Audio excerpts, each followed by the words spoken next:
coast to coast, direct from Austin. You're listening to the Alex Jones Broadcasting Network.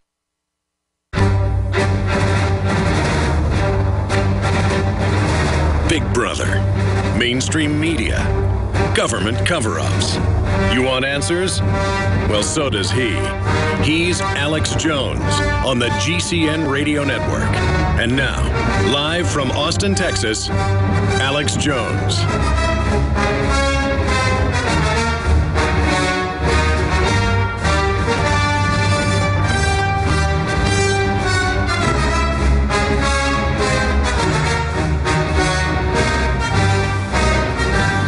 Ladies and gentlemen, thank you for joining us. It is Monday, the 25th day. Already the 25th day of November 2013. And we have an absolutely jam-packed radio broadcast lined up for you today. Obviously, we've been tracking this at Infowars.com in the last week since Israel and their good buddy, Iran, came out and, excuse me, Freudian slip, their good buddy, Saudi Arabia, came out and said that if they don't like the peace deal that is struck in Paris, which was completed Saturday, between Iran and the West, that they're going to seriously look at attacking that country, and that Saudi Arabia has already bought and purchased and is transferring, which means they were there years ago, the weapons, nuclear weapons from Pakistan, so they can nuke Iran. And I just marvel at how good my sources are, because as you know, I've been on record saying that Saudi Arabia got nuclear weapons from the one-stop shop in the Middle East, Central Asia, Pakistan. And that Pakistan is where they reportedly got the material, but then were given the technology to cause chain reaction from the Ruskies. And I was told that by a very high-level military source and another high-level military source, and then was talking to a special warfare source that had been in a lot of really secretive operations, and they got very, very upset when I raised that and said, I don't know how you know this, but yes, Iran has the bomb, and stop talking to me about stuff like this. And was basically like, it's dangerous that you know that. And so I'm not bragging that I know this type of stuff. I don't like always having such accurate information. But it is what it is. So that's why no one said Iran, but no one wants to say they have nukes, just like Israel doesn't want to say they have nukes, or then that gives other countries the excuse to proliferate and have nuclear weapons as well.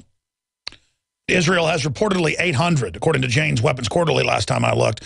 Mainline media here says 200. British news says over 400. But Jane's is based in England. They're usually the most accurate. They say upwards of 800, and that was a few years ago. I had to get into their subscription system to even get that information. You either have to buy the big quarterly book or contact them online to get information, because most of the stuff is not public knowledge. A lot of it's seen as semi-classified. But I guess that the moon is not made of cheese is classified as well. That is all coming up. And yeah, there's the World Net Daily article, Russia helping Iran accelerate nuke program with their centrifuges. But that's separate. That was back in January, that report. The centrifuges need to be up to 90% to really make a good bomb. They were up to 20%. And now this new deal says 5%. And if Iran actually follows the deal, and if the UN doesn't shut them up like they did Iraq, this is a good deal. The problem is the globalists are treacherous, and they're going to try to claim Iran breaks the deal. You're like, what, are you for Iran? No, I'm for peace and not having a nuclear war. That's why the chairman of the Joint Chiefs a couple months ago went on Friday night and told Obama on that Saturday, we're not going to strike. You can't do it. Nuclear war. Top generals are threatening to resign. And Obama didn't want to let him resign over that, so he later just went after him for other issues. There's been a purge. And I'm not romanticizing the U.S. general staff, but they're not suicidal. They like to fight wars they can win. It's real simple. And the Iranians are crazy enough, folks, to launch their atomic weapons at Israel and others. And then Israel's going to bomb all of Iran. The Russians are going to respond, the Chinese, the Indian, the Pakistans. It's World War III. Alex Jones here. And I want to tell you about a longtime friend of the show, My Patriot Supply. As you might remember, this is the company that stood up to the DHS and exposed FEMA's secret plan to begin hoarding emergency survival food. It has always been my belief that it's key to stand behind companies who share the same values as their fellow patriots. My Patriot Supply brings us their exclusive Patriot Pantry brand, along with many other fine preparedness products. I personally store and use their high-quality products. It tastes great, and it's easy to store for up to 25 years. For a limited time, you can save $50 instantly on a 4-week supply of food, along with other special offers. Visit mypatriotsupply.com/Alex today. With the New World Order making rapid advances on every front, it is essential to prepare with My Patriot Supply today. My friends, Alex Jones here to tell you about some of the most important information concerning you and your family's health. Radiation levels have more than doubled in the last 60 years in the Northern Hemisphere from all of the nuclear testing and radiological accidents. Radioactive contamination is now in most of the food supply. There's only 2 ways to avoid this. Move south of the equator or properly protect your thyroid with nascent iodine. Looking to protect my family, I've done deep research. Nascent iodine is the purest, cleanest, absolute best form of iodine to protect yourself and your family. It's made right here in the USA, completely non-GMO. I searched out the best quality and now have developed a double-strength form of nascent iodine, exclusively available at InfoWarsLife.com. Nascent iodine is on record as one of the only safe ways to detox from fluoride poisoning. Survival Shield Nascent Iodine. Secure your super high-quality nascent iodine today at InfoWarsLife.com. That's InfoWarsLife.com. Introducing Pro One. All of your filtration in one system, portable, on the go. No more do you have 2 or 3 filters to just reduce sodium fluoride. You have a system that cuts out the sodium fluoride and up to 95% of hydrofluorosilicic acid. Advanced manufacturing technology combines silver-impregnated white ceramic with new Aquamedics advanced media for removal of fluoride and other heavy metals, all in one filter element. It is the only one that does it, and out of the gate, we have it discounted at 10% off with promo code WATER. This is the only system that in one unit helps reduce or remove pesticides, herbicides, chloramines, ammonia, and chlorine, hydrofluorosilicic acid, the most common form of fluoride not covered by other fluoride filter brands, and sodium hexafluorosilicate. Get your Pro Pure with the new Pro One filters today at InfoWarsStore.com or by calling 888-253-3139.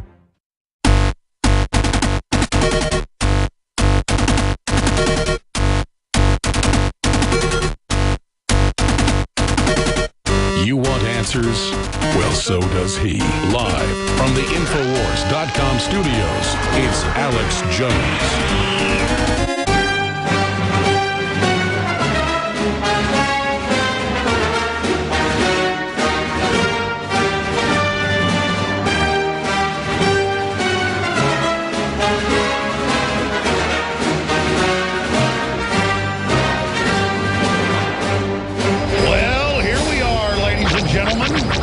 Another worldwide transmission, the 25th day of November, 2013. I am your host, Alex Jones, and I want to make a little announcement here. I will undoubtedly be calling in and Skyping in Tuesday, Wednesday, Thursday. We're running a rebroadcast Friday, but I have absolutely sworn up and down to take my children hiking and camping, and I never take off. Even when I take off, I'm working constantly. So I am going to take off the next 4 days. But David Knight, who is proven to be a great co-host and fill-in host and host of InfoWars Nightly News, he will be here with most of our reporters on the Nightly News and, of course, doing the radio show on Tuesday and Wednesday. And if he wants to, he can do Thursday as well. But certainly a lot of breaking news. And I'll be calling in on the show. Wild horses obviously cannot and will not drag me away. But I am going to take my children camping as promised. And I was going to go to Colorado and also kill two birds with one stone a few weeks ago and go on George Norrie's TV show, pre-taped 2 episodes of that. But I had a lot of family and InfoWars operation stuff crop up at the very same time. So I had to cancel that Colorado camping trip. So I'm going to take off a few days and do a mini trip outside Austin. Or who knows, we may go out to a family ranch in East Texas or something. I'm not sure yet, but my children are hopping up and down, absolutely ready to go do that, then come back on Friday and have Thanksgiving with my parents. But I hope you all have a great Thanksgiving coming up as well. There's obviously a lot of big world news breaking. We're going to cover it all. We have the reports right here. Iran nuclear deal. Saudi Arabia warns it will strike on its own, even without Israel.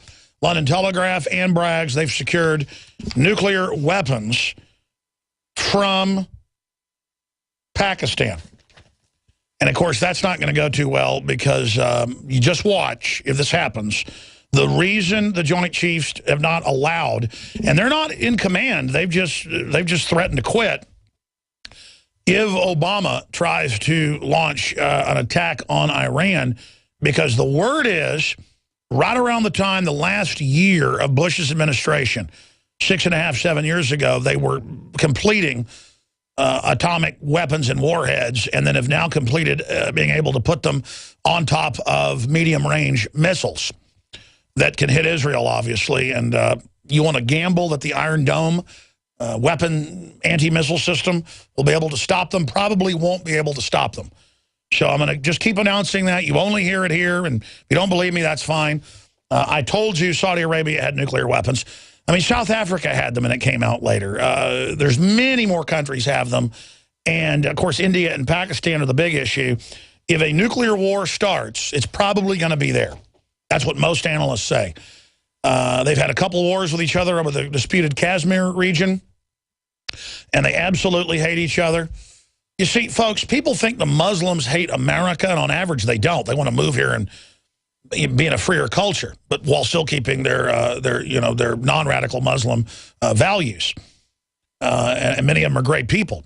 But you do have the radical Islam that the globalists have been funding, supporting, and putting in charge because they don't want truly progressive, I don't mean globalist, New World Order, socialist progressive, but truly progressive societies in the Middle East. They want backwards controlled areas run by basically Bedouins that British intelligence hired in 1903 that pretty much run the whole region now.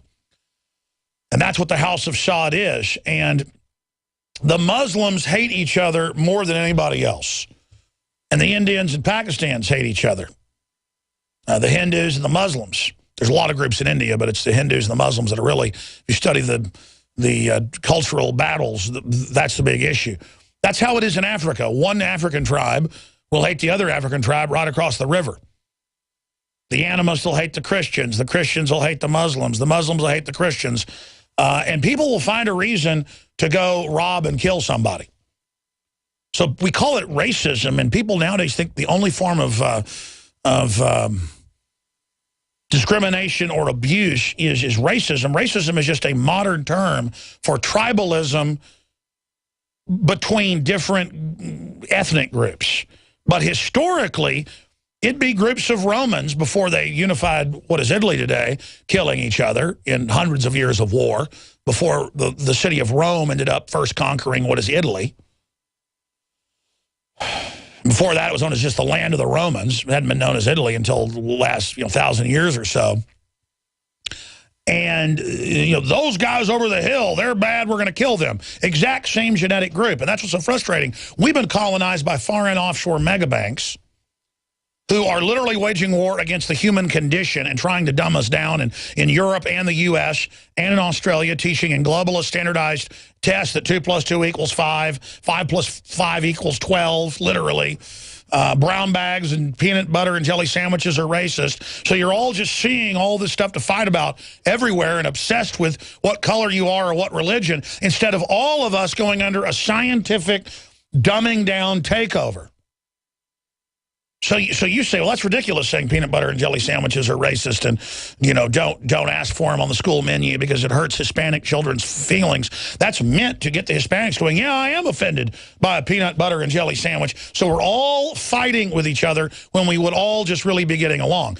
It was Christians and good people who came together to end the last 500 years of ethnic slavery. Because 500 years ago, there were big struggles in Europe predominantly, whites who did not want to be slaves anymore to other whites. They called it feudalism. So as feudalism fell out in the last 500 years, they said, okay, well, we've got to turn somewhere else. We'll just literally send our ships to the western coast of Africa, grab people, and take them to slave plantations all over the Caribbean to produce sugarcane to make rum to ship back to Europe. And there were big fights and cities burned down in Europe. If you go back 500, 400, 300 years ago, over ending slavery. It wasn't like it was some debate that just started with the North versus the South. Look it up, there were anti-slavery riots burning major cities in Europe over the African slave trade, ladies and gentlemen. Because they had just gone through it there. They estimate that millions of Christians died in different religious wars, with Catholics killing Protestants and Protestants killing Catholics. Just went on and on and on. And wars in the Netherlands and 5 or 6 giant wars in England and huge wars in France. See, there's all this real history. And I'm not lessening slavery here. It's terrible. The point is, it's like it's the only human experience they teach when it's perpetual. It's the same story over and over again. And now we're going into slavery to the New World Order. They're poisoning our food, poisoning our water, destroying our dollar, going after our families, deindustrializing us, and teaching people the oppression is peanut butter and jelly sandwiches, that oppression is brown bags, that oppression is saying mother and father. That's hurtful to gays. This is total cultural overwrite with a plastic, fake, globalist culture that wants you to be one thing.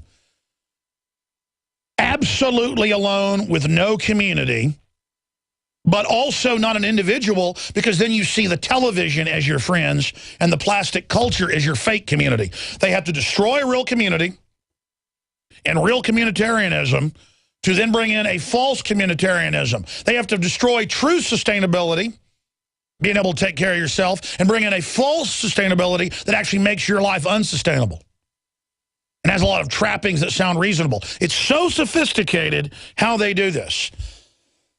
Now, here's what's coming up today. Obviously, nuclear Iran deal. Saudi Arabia warns it will strike out on its own. That is big, big news. We told you this for years. It's already started in Europe. Now it's starting here. I've told you this probably 1,000 times that this is the real sign. Financial Times of London, top financial paper in the world.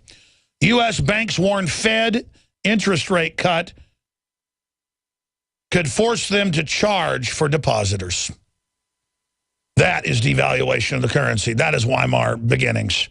And then once it starts speeding up, folks, it's warp speed. Now, they've depressed the economy to try to balance out that they're actually inflating the currency. Oh, man, I tell you, it's so sophisticated what they're doing. And there's no way they're going to be able to keep control of it, no matter how many computerized frauds they've got.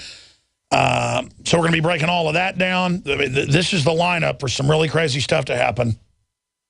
Also, Paul Watson's joining us at the bottom of the hour. Huge breaking news on Infowars.com and PrisonPlanet.com. France planned false flag attack in Britain. Intelligence services considered assassinating Muslim leader and then blaming neo-Nazis. And this is in the major German, French papers, but it's not been picked up anywhere other than that yet. This is breaking in the English-speaking press at Infowars.com.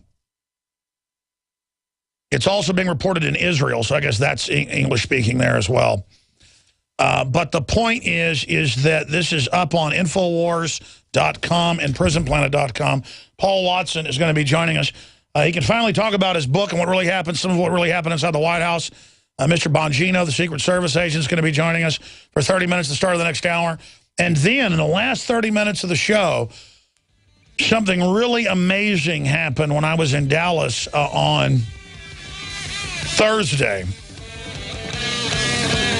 And when we come back, I'm going to tell you what that is, and we're going to premiere an interview with her. The great filmmaker and composer in her own right, the daughter of the greatest filmmaker ever, Stanley Kubrick, is going to be joining us. Well, we have a taped interview with her with a lot of powerful information. She doesn't do interviews. Alex Jones here, and I want to tell you about a longtime friend of the show, My Patriot Supply. As you might remember, this is the company that stood up to the DHS and exposed FEMA's secret plan to begin hoarding emergency survival food. It has always been my belief that it's key to stand behind companies who share the same values as their fellow patriots. My Patriot Supply brings us their exclusive Patriot Pantry brand, along with many other fine preparedness products. I personally store and use their high-quality products. It tastes great, and it's easy to store for up to 25 years. For a limited time, you can save $50 instantly on a 4-week supply of food, along with other special offers. Visit mypatriotsupply.com/Alex today. With the New World Order making rapid advances on every front, it is essential to prepare with My Patriot Supply today. Hurricanes, job loss, uncertain times. There are so many good reasons to be prepared. Make Emergency Essentials your first stop for premier food storage and emergency preparedness supplies. Compare our food storage ounce to ounce, and it's easy to see. Emergency Essentials has the best quality and lowest priced emergency food storage guaranteed. Call Emergency Essentials at 800-999-1863 today or visit beprepared.com. The choice is clear. Be unprepared or beprepared.com. Uncover a simple privacy loophole that can stop the NSA spying thugs in their tracks at privacylockdown.com. The NSA has already shut down hundreds of sites, and the truth be told, they could shut down this operation at any time. See, the privacy loophole I'm about to show you allows you to make all your sensitive information disappear in the next 30 days or less. Go to privacylockdown.com now to take your life off the grid and see the loophole in the NSA and FBI spying machine before they close the loophole forever. Go to privacylockdown.com. There are those curious about Bitcoins and those using and making money with Bitcoins. What are Bitcoins? A Bitcoin is the first decentralized currency that can be easily transferred from person to person over the internet. No bank needed. This means lower fees, and accounts can never be frozen, limited, or closed. You are in control of your money. And the best part? You can start earning and making money with Bitcoins right away. No computer or expertise is required to earn money with Bitcoins, and a growing number of merchants now accept Bitcoins. Plus, they're easily exchanged for dollars, euros, and more. Learn more about the easiest, cheapest, most profitable way to enter the Bitcoin market and get paid every 2 weeks by one of the fastest growing Bitcoin miners in the world at cloudhashing.com. Just like it sounds, cloudhashing.com. That's cloudhashing.com. We mine your business. Protecting your home with a security system is a must. But when it comes to protecting your family, your home, and belongings, there's no need to sign a long-term contract. Listen, there is some real scum in the alarm business, cashing in by locking you into long, punishing contracts. Not with Simply Safe Home Security. They're the good guys. You can trust Simply Safe to protect your family. Simply Safe was created by a Harvard Business School engineer, and it's revolutionary. You'll get 24-hour protection for just $14.99 a month. There are no hidden fees and no contracts. You'll save thousands. Plus, you're protected by their 100% money-back guarantee. Protect yourself against home invasions and break-ins. Order your Simply Safe system now and receive a wireless keychain remote, a $25 gift, free. So don't waste your time dealing with scum. Visit GetSimplySafe.com. GetSimplySafe.com. GetSimplySafe.com.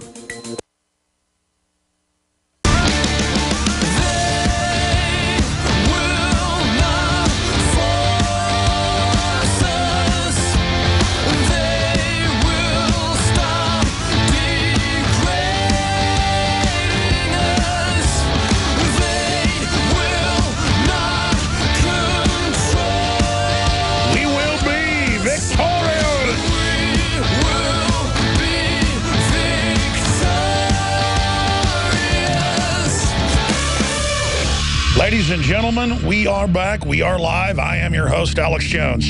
Anyways, Vivian Kubrick. I know enough about Stanley Kubrick and watched all the films over and over again, have all the box sets, grew up with my mother and dad, taking me to see all the movies when they would come back into theaters, like 2001 Space Odyssey, Dr. Strangelove, you name it. My mother grew up walking, a mile with her friends to go to the Paramount Theater here in Austin, Texas, and watch the Kubrick films when they actually came out. She was a teenager whenever Dr. Strangelove came out, famously exposing the RAND corporations and plans to cause a nuclear war so they could set up a military dictatorship. Now they just use Al-Qaeda to take away our liberties, so we're very blessed. But it was, I'm not starstruck anymore. I've been invited to travel the world and go all these amazing places with really famous people, but it's all off record. And I'm glad that other interesting people want to know me. I'm kind of flabbergasted by it sometimes. Kurt Vonnegut was a listener, and I talked to him, and he sent me art, but he didn't want to come on the show. He said, I've sworn to not give any more speeches, and I'm done now. And then he died like 6 months later. That's one of the few really famous people I can talk about because it's on record. He sent me art and things. But so many other really, really famous, interesting people who are incredibly smart in person. Like you'll be around them talking to them, and you can't believe they're actually talking to you, and everything they say is just so thought-provoking. And I'm just honored to get to know all these people. But Vivian Kubrick, of course, was his protege. He said the smartest of his kids. She worked on a bunch of his films. And they would give her nom de plumes so that people wouldn't say nepotism. And they'd say, who's that person you've got editing? Who's that person doing the score? Who's that person on camera? Steven Spielberg would try to hire the nom de plumes that she had. And she told me so much about her dad in the 2 days that we hung out and had dinner 2 or 3 hours a night with the crew. And most of it she didn't say is off the record, but some of it was. So I'm just not going to tell any of it. Someday if she wants to come on the show and talk about all that. Because I'm a Kubrick fan, watched the documentaries, read a book about it. I'm not like a stalker fan to the point of I know everything, but I know a lot about Stanley Kubrick. And those are films I can watch over and over again. 2001 Space Odyssey, Full Metal Jacket. It's Vivian Vanessa Kubrick, born 1960. They've got her Wikipedia up there. But the issue is that talking to her, it was just really enlightening, and I felt uplifted, and she just had a really great spirit about her. And the first night, we went down to protest the Federal Reserve Wednesday night. About 200 people, 250 showed up, great people, impromptu, to protest the real power structure that killed Kennedy when he signed the executive order to begin abolishing the Federal Reserve.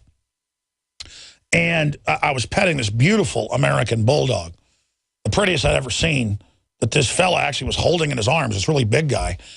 And then I turned, and this very interesting-looking woman, like a very alive eye, said, look at my dog. And I was like, oh, sweet, very nice black poodle that she had in her arms, a medium-sized poodle. And I said, well, fantastic, great job. And then I left. And then the next night, we just had our march down to Dealey Plaza to protest the fact that they were going to restrict free speech in most of the city the next day. And Leanne, Richard pulls up after I've been marching for hours in the Suburban to pick me up, take me back to the hotel. And Leanne gets in and goes, hey, that lady says she's Vivian Kubrick and, would like to tell you a funny story about her dad and the CIA. But she never told me it was on or off record, so I'm not going to tell that story until she comes on in person sometime. So I said, well, get her number. And I drove by and I said, that actually looks like Vivian Kubrick. I'd seen his daughters before, and she's in a bunch of his films. So I called the number. Sure enough, I looked it up online. That's her. She came to the hotel. We talked for about 3 hours, absolutely hit it off. And then the next day she marched with us. I got attacked by police. She was in all that. We're now digging through all the footage and getting the really hardcore stuff. We just put out the first video we saw, which shows them shoving me and pushing people to the ground and stuff. But the hardcore stuff, we're now digging it up to put a video out tonight on the Nightly News. We had like so many cameras out there. But that's coming up in the last 30 minutes of the broadcast. I never asked her to do an interview. I said, if you ever feel like it, come down to Austin, we'll do it. It doesn't have to be Kubrick on Kubrick, but obviously just about your view on the world. And then the next day after the police attacked her, she just came up and said, okay, I'll be interviewed. So we interviewed her live on the street right after the police attacked us under federal orders for no reason. And so this is the first interview she's done other than one in like 10 years, premiering here, because she's a very private person, and it's going to be very, very interesting, to say the least. We'll be right back. We're on the march. The Empire's on the run. Alex Jones and the GCN Radio Network. I had tried everything. I'd cut back the amount of food I was eating. I was lifting weights and jogging, but nothing was working. My body was literally starving for minerals and trace elements as well as key vitamins. And as soon as I had that, I immediately could eat half of what I was eating previously and be satisfied. Now, there are hundreds of great products at InfoWarsTeam.com, but I want to point out the 3 that have helped me lose 37 pounds in just 2 months. Products like Beyond Tangy Tangerine, Pollen Burst, and Rebound. When I started taking the Tangy Tangerine and other products every day, I lost more than 37 pounds in just 2 months. Now that's results. I want to challenge my listeners to go to InfoWarsTeam.com and to order just 3 of their products, and you will see the changes in the way you look, feel, and in your appetite almost immediately. Start your journey to health and wellness today. InfoWarsTeam.com.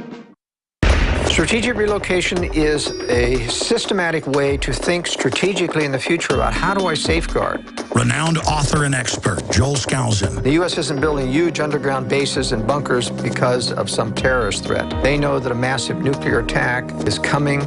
They want that attack to come. Joel Skousen is renowned as one of the world's foremost experts in strategic relocation and the securing of your home. What I tell people is that you do have time. We talk about natural disasters, the health environment, we talk about pollution, the water quality. My personal experience about being in every one of these states, most people won't even be ready and won't be able to get out of town because there'll be absolute panic. There is no preparedness without strategy. This Christmas, give the gift of preparedness. Strategic Relocation, the film, with Joel Skousen and Alex Jones. Available only at InfoWarsShop.com. or by calling 888-253-3139.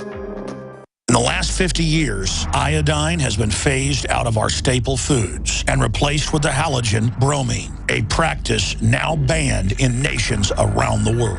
Guess what else is in the halogen family? Fluoride. Ladies and gentlemen, Alex Jones here. In 1924, the federal government did the right thing and encouraged salt producers to add iodine. It's the good halogen on the periodic table, and the results are on record. Reports documented a 15-point IQ increase in areas that had previously been deficient in iodine. Bottom line, iodine is important. Unbound, clean, in a glycerin base. Nascent iodine was the answer for myself and my family. You will find Survival Shield Nascent Iodine exclusively at InfoWarsLife.com. InfoWars Life Survival Shield Nascent Iodine isn't just for emergencies. I take it every day. That's InfoWarsLife.com or call toll-free 888-253-3139.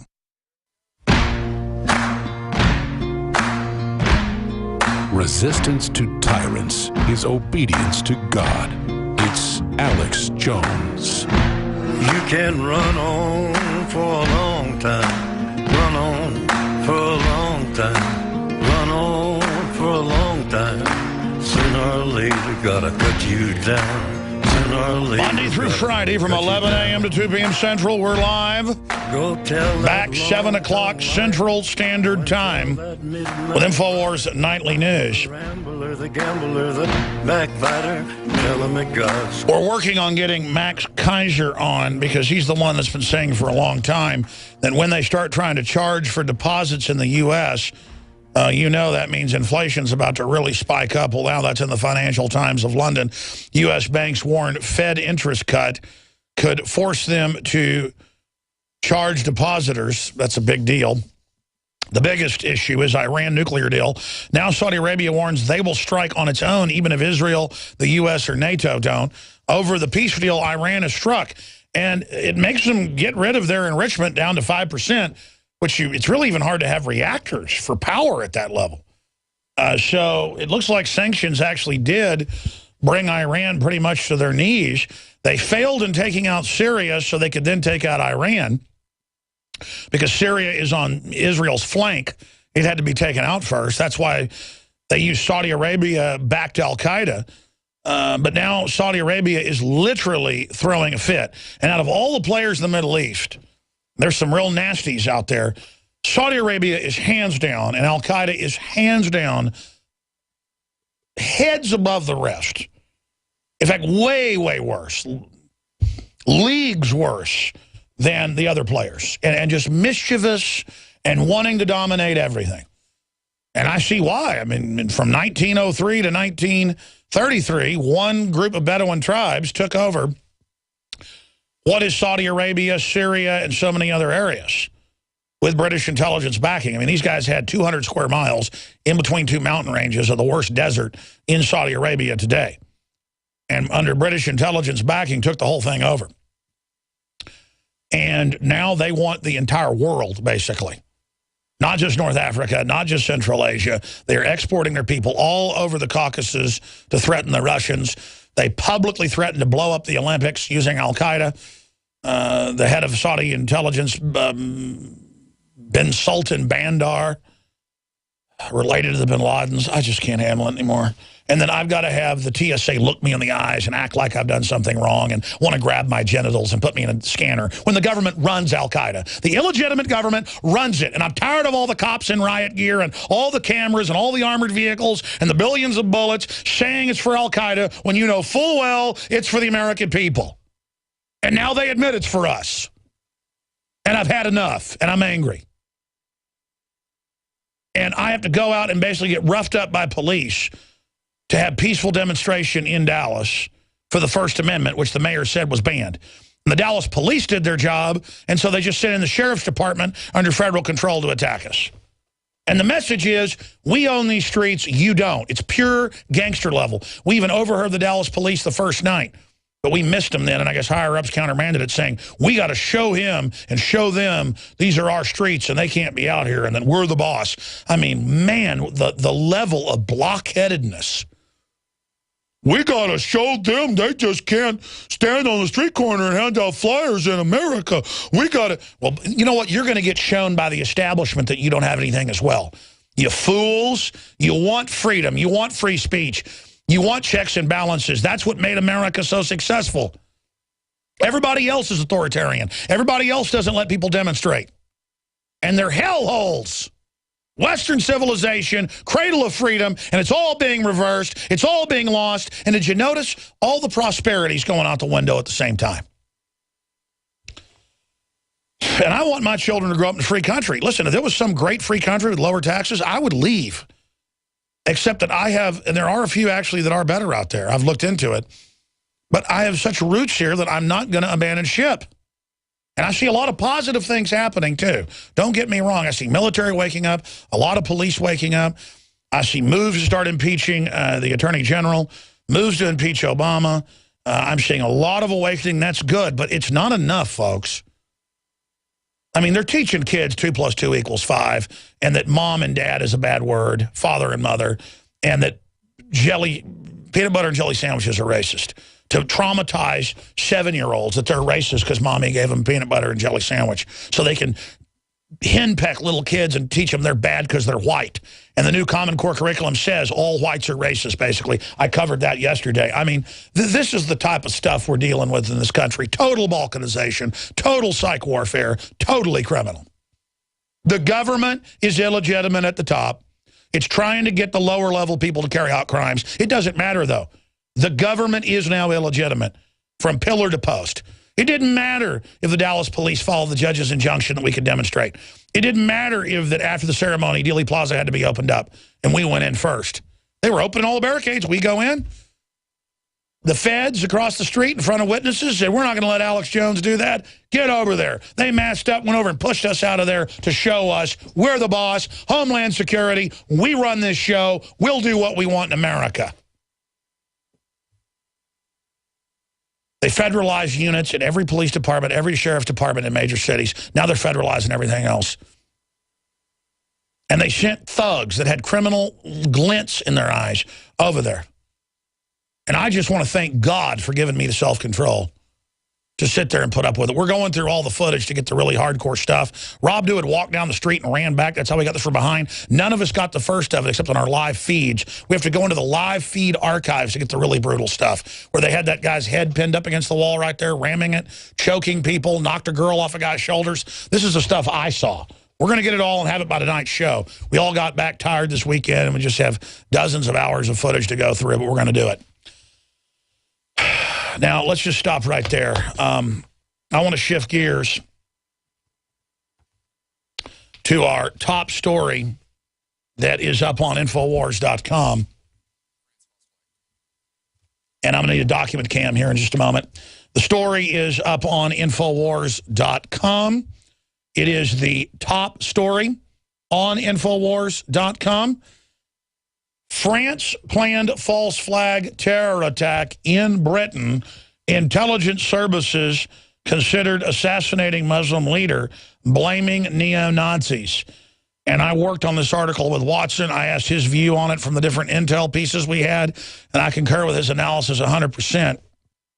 This guy that calls for violence against non-Muslims and the takeover of Europe and turning it into a new Muslim holding is a MI6, MI5 operative. He is protected, and he is connected directly to real terror attacks in France.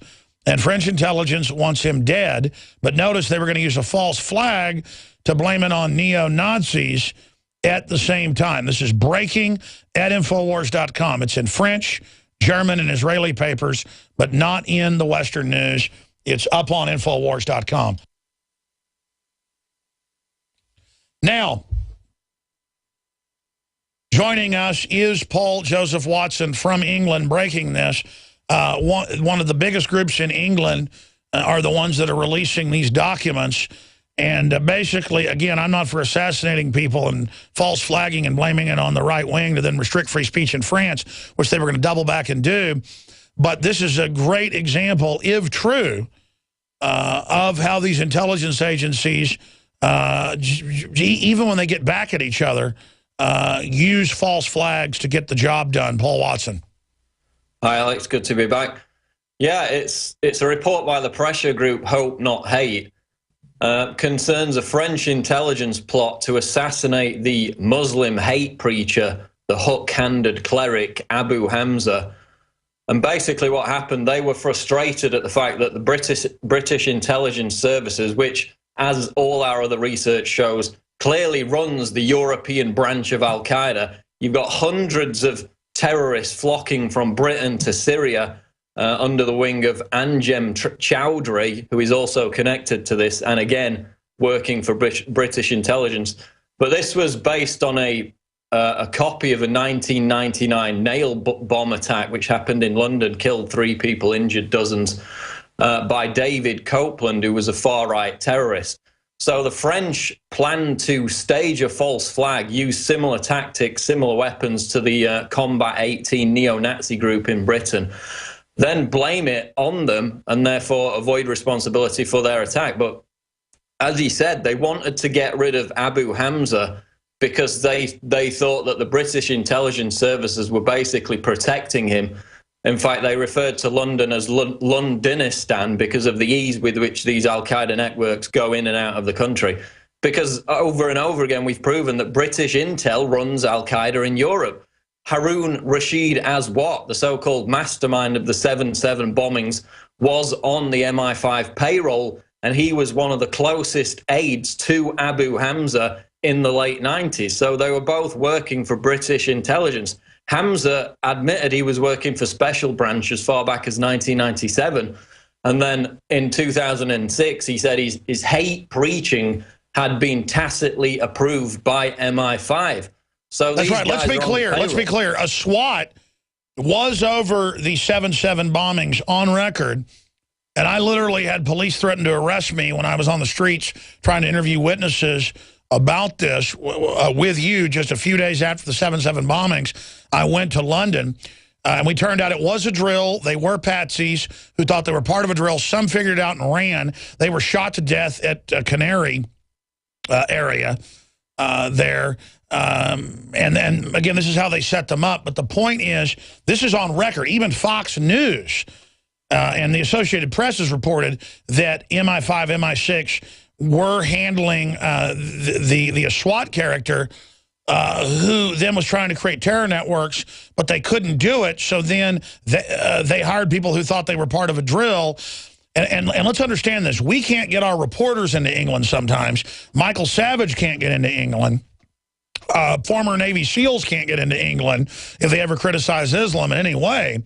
But you're allowed to be actual al-Qaeda and be involved in terror bombings. Well, exactly. I mean, look at this group called Al-Muhajiroon. It's led by Anjem Chowdhury and Omar Bakri Mohammed. That's the group that's training and equipping all the terrorists to travel from the UK to Syria. Back in 1997, Ron Susskind, the journalist, was told by the cohort of Chowdhury, Bakri Mohammed, that they were also working for British intelligence. So again, they admit they're working for British intel. They send all the terrorists out to Syria. When those terrorists come back, they're then arrested by the government. So they're all working for British intelligence. These are the chief European network leaders of Al-Qaeda. Another one, Abu Qatada, he was the inspiration for European Al-Qaeda. Turned out he was MI5. Every single case you look at leads back to British intelligence, and it's the same with this guy, Abu Hamza, which apparently is why the French were trying to assassinate him, because there were good agents within those security services in France, and they realized that, you know, he was one of the boys, he was on the team, so the only thing they could do is hatch this plot to get rid of him. Expanding on that, Paul, separately, 5 of the leaders of al-Qaeda worldwide were all born in the U.S., and one of them is Jewish, Adam Gadon, and his grandfather is the former head of the ADL. He was arrested beating up Muslims in Los Angeles until he figured out how to go become al-Qaeda so that he could play the part of al-Qaeda. I mean, this is absolutely insane. And then they use the al-Qaeda threat to take our liberties while turning the Middle East and Egypt over to al-Qaeda. Well, I mean, look at the guy whose supposed plot, the Christmas Day bombing, led to the intensification of the TSA harassment, the body scanners, Anwar al-Awlaki.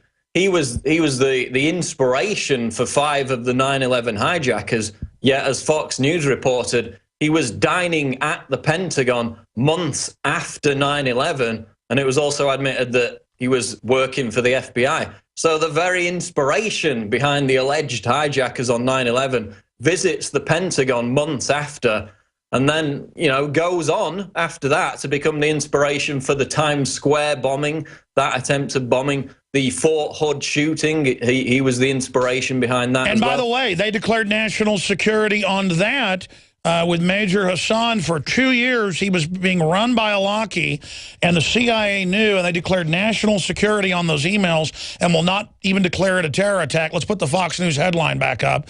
The guys were able to find it.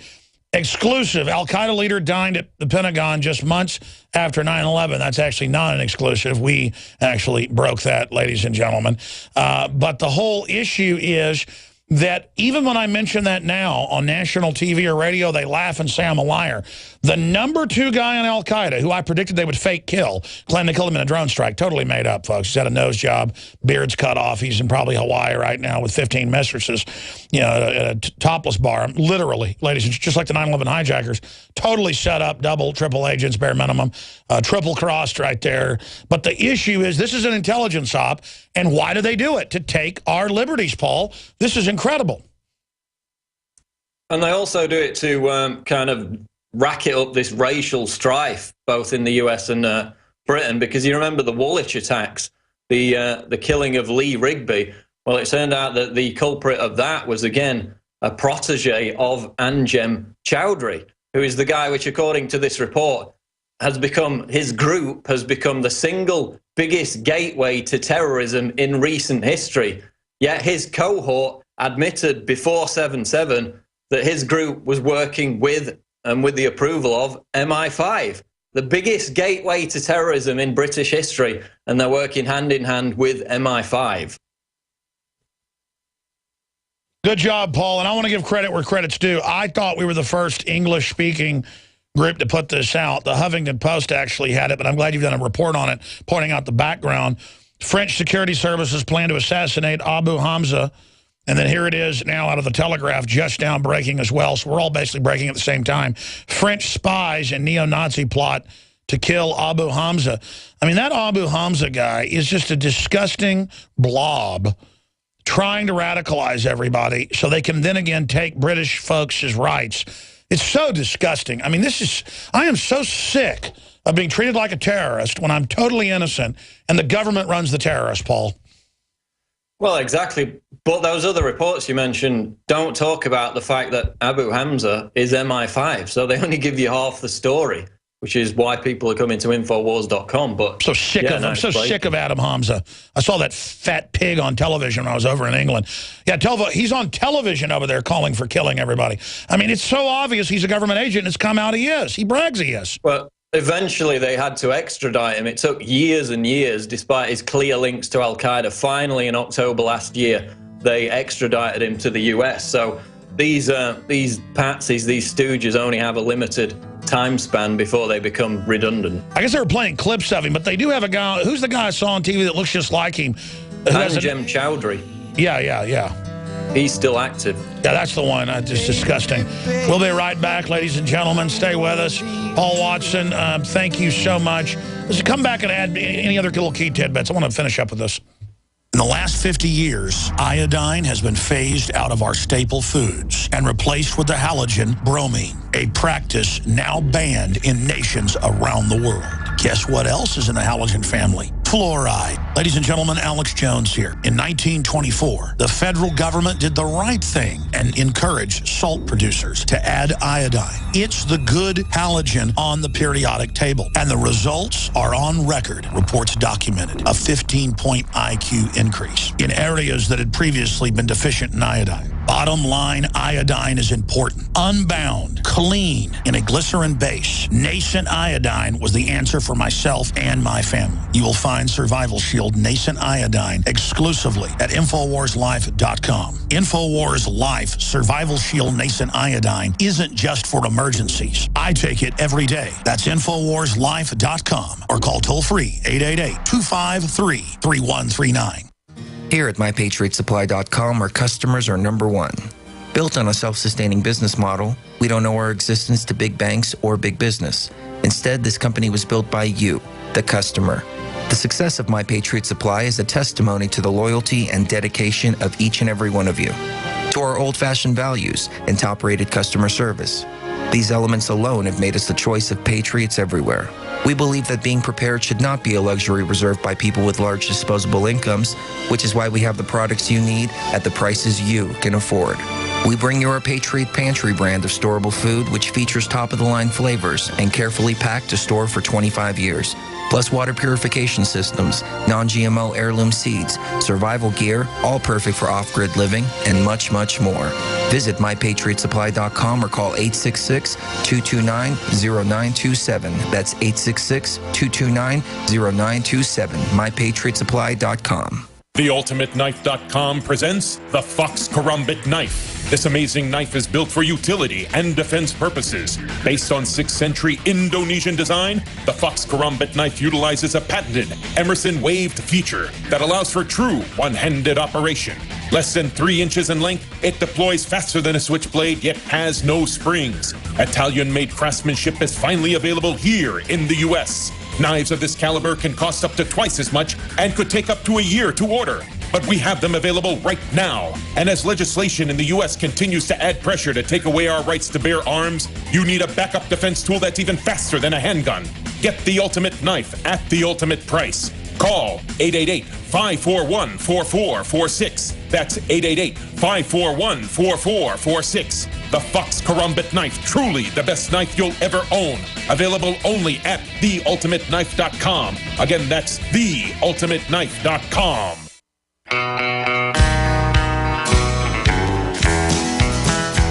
I hear the train coming, it's rolling around the bend, and I ain't seen the sunshine since I don't know when. I'm stuck in Folsom Prison, and time keeps dragging on. Folks, coming up, the last 30 minutes of the broadcast, the daughter of Stanley Kubrick, a filmmaker and composer in her own right, incredible lady to talk to, exclusive interview. She's done like one discussion, I looked it up, in like a decade about a film in a film panel, and then that's it. And I'm just flattered that she's a listener and really enjoyed talking to her and learned a lot. She says she's going to come to Austin sometime, probably come on air with us, and obviously let us pick her brain about so many things that are out there, because Stanley Kubrick was just, the words were reclusive, very, very private, and people don't really know a lot about him. In fact, I was told quite a bit, and a lot of it wasn't off record, but I'm still just not going to talk about it until she says some of it. Incredibly interesting. I mean, she was in there working on a bunch of his films. She was his main protege, and it certainly wasn't nepotism, because you can see the scores she came out with and the work she did on everything from Eyes Wide Shut to Full Metal Jacket, and it's amazing. That's coming up. Dan Bongino will be joining us. He can now finally speak about some of the stuff that he did during the Secret Service that's in his book. Now that his book is officially out, the publisher will allow him to talk about that, obviously. That's for 30 minutes. Paul Watson's with us right now. Briefly, in the last decade plus, the first person I learned about it was about 14 years ago. My girlfriend, now my wife, liked this particular type of coffee that was from Chiapas, Mexico. It was pretty expensive. And then I learned that the owners of the company were fans, and I wanted to put out a private label of it myself, but then they're in some national food stores and got cold feet.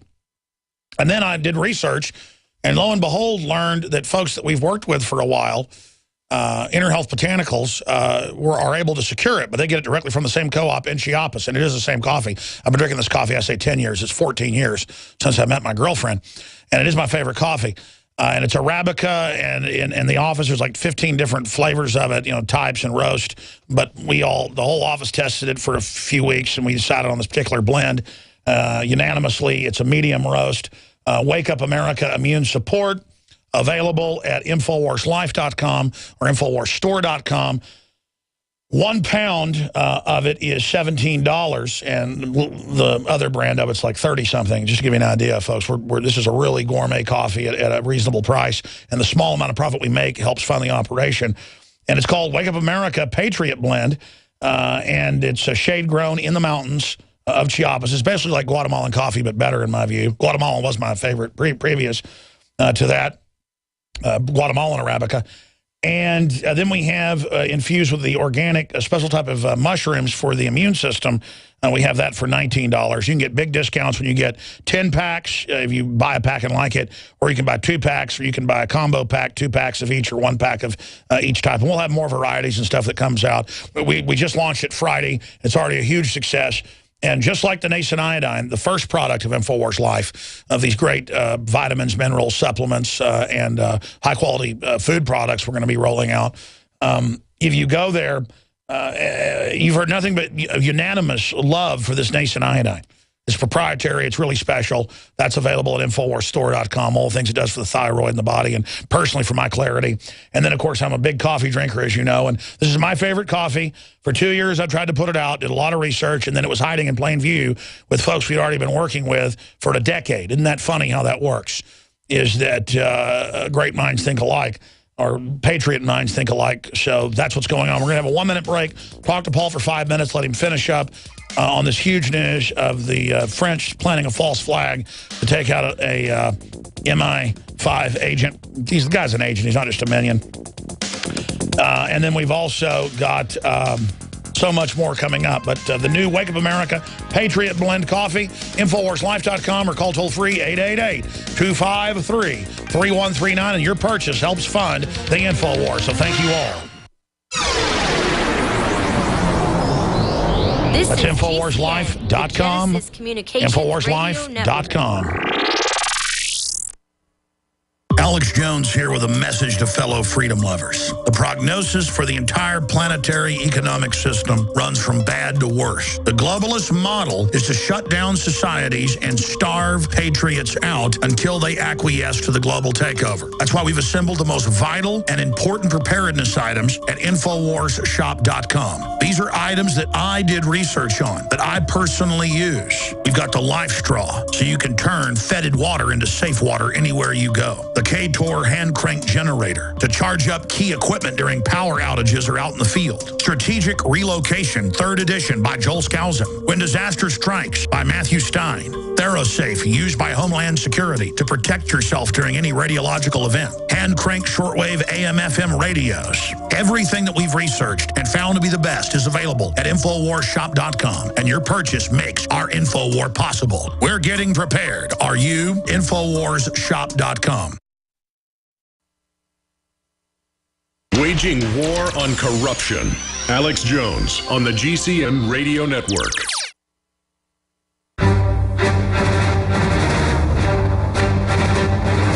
Big Brother, mainstream media, government cover-ups. You want answers? Well, so does he. He's Alex Jones on the GCN Radio Network. And now, live from Austin, Texas, Alex Jones.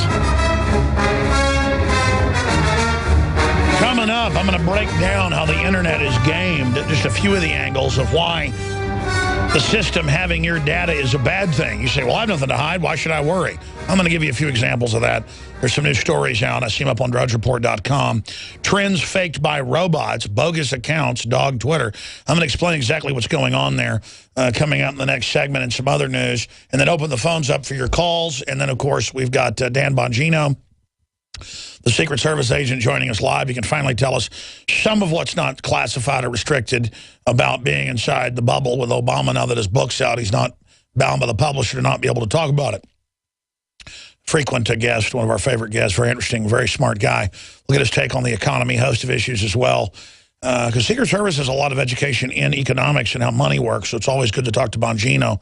But right now, Paul, finishing up with your story, that, you know, as you said, this is now in the London Telegraph, but they don't tell you, I wish they told everybody, that the guy is admittedly in previous mainstream news an MI5 agent until they set him up, and then now there's other minions they're protecting that are MI5 assets who are actually trying to turn. What do you think the goal is of bringing in the radical Muslims and trying to turn England over to al-Qaeda and the rest of the world? Why does the New Order love al-Qaeda? Is it just the Saudi Arabian money? I mean, why did the British intelligence create Saudi Arabia? I mean, they just are in love with the Wahhabist. Well, it's because they use them as chess pieces around the world to take over rogue states, countries that are not part of the New World Order. I mean, they paid al-Qaeda £100,000 back in '96 to assassinate Gaddafi, so they were on that early. And then, of course, over 10 years ago, it came out that the MI5 had double agents within the real IRA's Omar bomb team, actually carried out the bombing, which killed 29 people, a lot of children amongst them. So these people are ruthless, and then people say, oh, well, they couldn't have killed Diana or Dr. David Kelly. They kill kids. They carry out terrorist attacks on a regular basis. You know, IRA attacks throughout the 90s had MI5 fingerprints all over them. And then it came out, you know, you had headlines like, the army asked me to make bombs for the IRA, told me I had the prime minister's blessing, then tried to kill me. That was Kevin Fulton, who was, quote, ordered by his handlers to carry out terrorist attacks. By the way, we had him on the show. Wasn't he called Steak Knife? Steak Knife, yeah. What happened to Steak Knife? I haven't seen any update on it. I know there wasn't much attention at the time. One of the British commandos we interviewed got killed after he was on. I can't even keep track of all this. I tell you, it's so frustrating. Well, I mean, watch out for the SAS sniper who recently blew the whistle on the fact that an SAS elite unit killed Diana. Don't think he's going to be hanging around very long, do you? Man, I tell you, I mean, my government's corrupt and so is yours, but the British government's been totally caught doing this. What's wrong with Parliament? Are they just intimidated? Well, there's a few in Parliament that speak out against it, but yeah, they're just divided. I mean, why would you authorize MI5 to pick a place to blow up little kids? I mean, if they're going to blow people up, you know, at least blow up an army base or something to blame it on somebody. At least that's men. I mean, I'm not even saying that's okay, but my God, blowing up kids, man. I agree with Tony Montana. No women, no kids. I mean, it just makes me want to throw up. Well, their excuse was they didn't want their double agent to have his cover blown. So if you think that's worth killing 29 people for, then, you know, not a very reasonable argument, is it? Well, I mean, it shows how Oklahoma City, they picked it because of a daycare. McVeigh threw a fit. This has been confirmed. He was willing to blow up a federal building to go after the right wing, but not kill kids. So they just set him up. Amazing. All right, Paul Watson, thank you so much. I really appreciate you coming on with us. And you're going to have more on this at Infowars.com? That's right, Alex. All right, and folks can follow you on Twitter where? Twitter.com/PrisonPlanet. All right, Paul Watson, there he goes, doing a great job. Paul Joseph Watson, absolutely kicking New World Order butt. My favorite redcoat. Introducing Pro One. All of your filtration in one system, portable, on the go. No more do you have 2 or 3 filters to just reduce sodium fluoride. You have a system that cuts out the sodium fluoride and up to 95% of hydrofluorosilicic acid. Advanced manufacturing technology combines silver-impregnated white ceramic with new Aquamedics advanced media for removal of fluoride and other heavy metals, all in one filter element. It is the only one that does it, and out of the gates, we have it discounted at 10% off with promo code WATER. This is the only system that in one unit helps reduce or remove pesticides, herbicides, chloramines, ammonia, and chlorine, hydrofluorosilicic acid, the most common form of fluoride not covered by other fluoride filter brands, and sodium hexafluorosilicate. Get your Pro Pure with the new Pro One filters today at InfoWarsStore.com or by calling 888-253-3139. Alex Jones here, and I want to tell you about a longtime friend of the show, My Patriot Supply. As you might remember, this is the company that stood up to the DHS and exposed FEMA's secret plan to begin hoarding emergency survival food. It has always been my belief that it's key to stand behind companies who share the same values as their fellow patriots.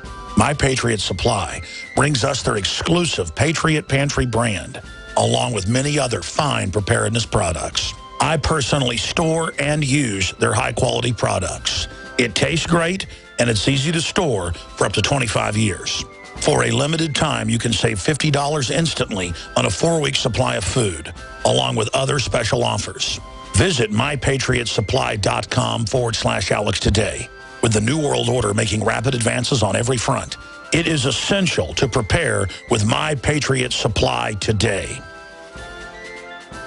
Why does the United States spend the largest percentage of GDP in the world on healthcare? Why do we have the highest cancer rates on the planet, the highest rates of diabetes, autism, and every other major disease? It all comes down to one thing. We are what we eat. Our food is devoid of nutrition and processed with poisons and additives. Our water is filled with toxic poisons and big pharma runoff. All of this has been engineered by design. We can turn the tide against the eugenicist by giving ourselves the nutrients our body desperately needs. To learn more, visit InfoWarsHealth.com. The site is literally packed with audio and video featuring top health professionals who don't bow down to big pharma. The fight against the New World Order starts with you, and you can't stand against the machine if you're sick, tired, and obese. When you visit InfoWarsHealth.com, be sure and check out the catalog with nearly 400 life-changing products, and get free shipping when you sign up for AutoShip.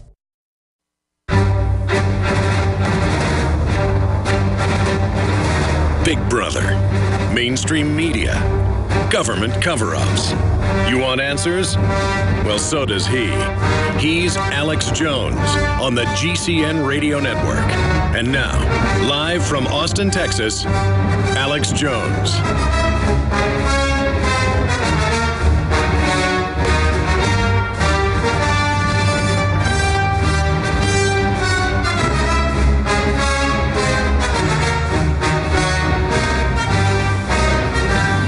Ladies and gentlemen, after he leaves us at the bottom of the hour, we're going to have open phones on everything we talked about in the last hour. Dan Bongino is going to be with us for the next 20 minutes. We're going to be talking to him till the bottom of the hour, the next 23 minutes or so.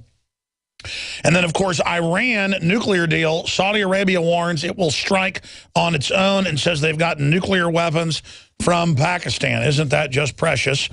Also, U.S. banks warn Fed interest cuts could force them to charge depositors. More is coming out on how big corporations in the White House use fake bots to manipulate public opinion. I'm going to be breaking some of that down and explaining what's really going on. Of course, top story on Infowars.com, and this is confirmed in the foreign press as well. France planned a false flag terror attack in Britain to kill radical Muslims that were really British intelligence agents that were staging terror attacks in France. And they were going to blame the right wing for it. Man, talk about going after all of the socialist enemies. So get rid of some of the British agents that are staging terror attacks that are Muslims, because it's well known Britain pretty much runs Al-Qaeda. Look at what they're doing right now against Syria. Pretty sophisticated cloak and dagger stuff. That's up on Infowars.com. I've really wanted to get him on this subject for a while, but he was bound until the book came out to talk about it. I, a few months ago, got an advance copy of Dan Bongino's Life Inside the Bubble, Why a Top-Ranked Secret Service Agent Walked Away from It All. Really interesting stuff in the book, and I know he can't get into all of it, obviously, or folks won't get the book, and he certainly needs the support because he left a well-paying job and, you know, obviously has a family. He's running for Congress right now. We've been supportive of him, and we'll give you his Twitter and Facebook and also his main website in a moment. It's just Bongino.com. But I specifically want you now in context with Ben Stein saying Obama is a criminal liar, impeach him, with all the lies about Obamacare, Obama saying he can act as a dictator to shut off power plants or to legalize illegals or to fix his own legislation, create a crisis. It's horrible. Make me a dictator. I can fix it. I mean, this is Cloward and Piven. This is wreck the country. Tell us in the context of working as one of his top agents, the top agent running his foreign details, which I've been told is the most dangerous and most important position because that's where things aren't as controllable. What should happen to Obama and what you think he'll do now that he's a cornered rat? Dan Bongino, thanks for coming on with us. No, I appreciate it. Thanks a lot. Thanks for the opportunity. Yeah, the problem now is we're getting into these distraction strategies all the time. Do you notice now the Iranian deal? That was convenient right after the 50th anniversary of JFK when that story blew through the news. Then Obamacare got back in for a quick second. All of a sudden, wow, abracadabra. Look, there's a deal with Iran that really is no deal at all. And keep in mind, I'm not an interventionist by any stretch. I mean, the libertarian streak is strong.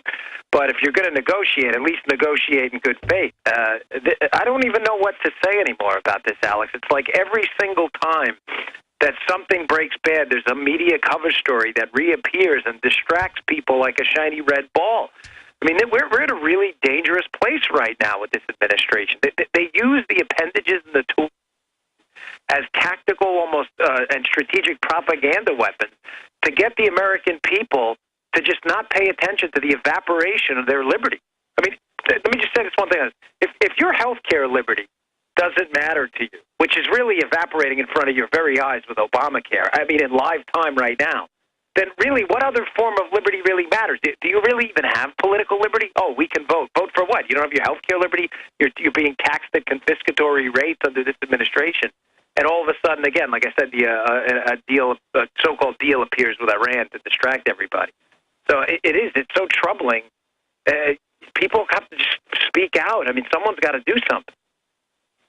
Dan, what do you expect, knowing Obama personally and being around him all over the world and at the White House, knowing his handlers, knowing him, his arrogance, what do you expect him to do? Because even though they have all these distractions, they're not working. He's losing multiple points a week. He's in free fall. They're going to pull something. Is it a war? Is it trying to stir up a race war? I mean, what in your gut are you concerned about? Well, a foreign intervention would not be off the table. I mean, it's happened in the past. We had, Clinton lobbed the cruise missiles, which wasn't even, would he kill a few goats in the middle of it? Wasn't that the story? He lobbed them there wasn't even anybody around. Sure. So what bothers me is that I can't give you an answer, Alex. It's what government's supposed to do, the sole role of government, Article 1, Section 8, is to be limited and provide certainty, right? The rules of a level playing field. Both Alex Jones, Dan Bongino both understand we both play by the same rules. Government can't come after me and give you a pass, right? Well, I say that not to get off on a tangent, but to tell you the problem is I don't know what he's going to do next. That's the problem. There's absolutely no certainty with this administration. I mean, things you and I thought only happened in the movies. Like, come on, the government doesn't use the IRS to go after people. That's only in the movies. No, it does. They actually apologize for it. I mean, even the little scandals like the extortion. I don't want to say little. I don't mean it in a qualitative way. The scandals that the media has not even paid attention to in this fog of scandal in this administration. The extortion 17. I say that to some people. They're like, what are you talking about? I said, exactly. That's the problem. Like the fact that one of the largest losses of life in Afghanistan in one day on this Chinook with these heroic Navy SEALs over there who in this mission that we can't possibly win anymore, and no one's even heard of it. So the fact that we don't know what's going to happen next is the worst answer I could possibly give you. I mean, if that's the worst he did was lob a few cruise missiles in like Clinton did, you could say there was at least some predictability, right or wrong. I have no idea. I really don't. He just seems to use government like this, like a kid uses a chainsaw, like a 9-year-old. Well, what about the issue of even Democrats saying you can't be a dictator, you can't give waivers to certain companies on your health care law via just executive fiat, and you can't just say what stands and what doesn't in Obamacare, and you can't just, by fiat, stop all the deportations, and you can't just selectively shut down what power plants you want, but he's doing it. So if he doesn't get impeached now, or if he doesn't get in trouble, it sets the precedent, and I think this country's basically done, because a lot of the Republican leadership have shown that they'll use whatever undue powers have been cemented for themselves as well, and I think it's just a culture of corruption. You've lived in the bubble. Your book is called Life Inside the Bubble. What is happening up there where they are above the law? The big banks can launder hundreds of billions of dollars, get caught, not even get in trouble. Stuff that makes Bernie Madoff look like a choir boy. What I'm saying is, as somebody who's been a New York cop, Secret Service agent, lived in D.C., knowing the culture of corruption with your criminology background, I see this either we turn the tide now or corruption grows to the point where everything collapses. Yeah, I mean, I don't disagree with you at all. I use the example of the situation in Benghazi. I identify as a Republican at the polls, but I have no problem whatsoever, anyone who follows me on social media, going after the Republicans on this too. Both sides are in bed with each other on situations like this. And from what I've heard, and I can't prove it, but I'm hearing from some good sources of mine, is that there were some Republicans who were aware of some stuff going on over there, in Libya, pre-Benghazi, that they don't want to be outed on either. Yeah, so John McCain, Lindsey Graham.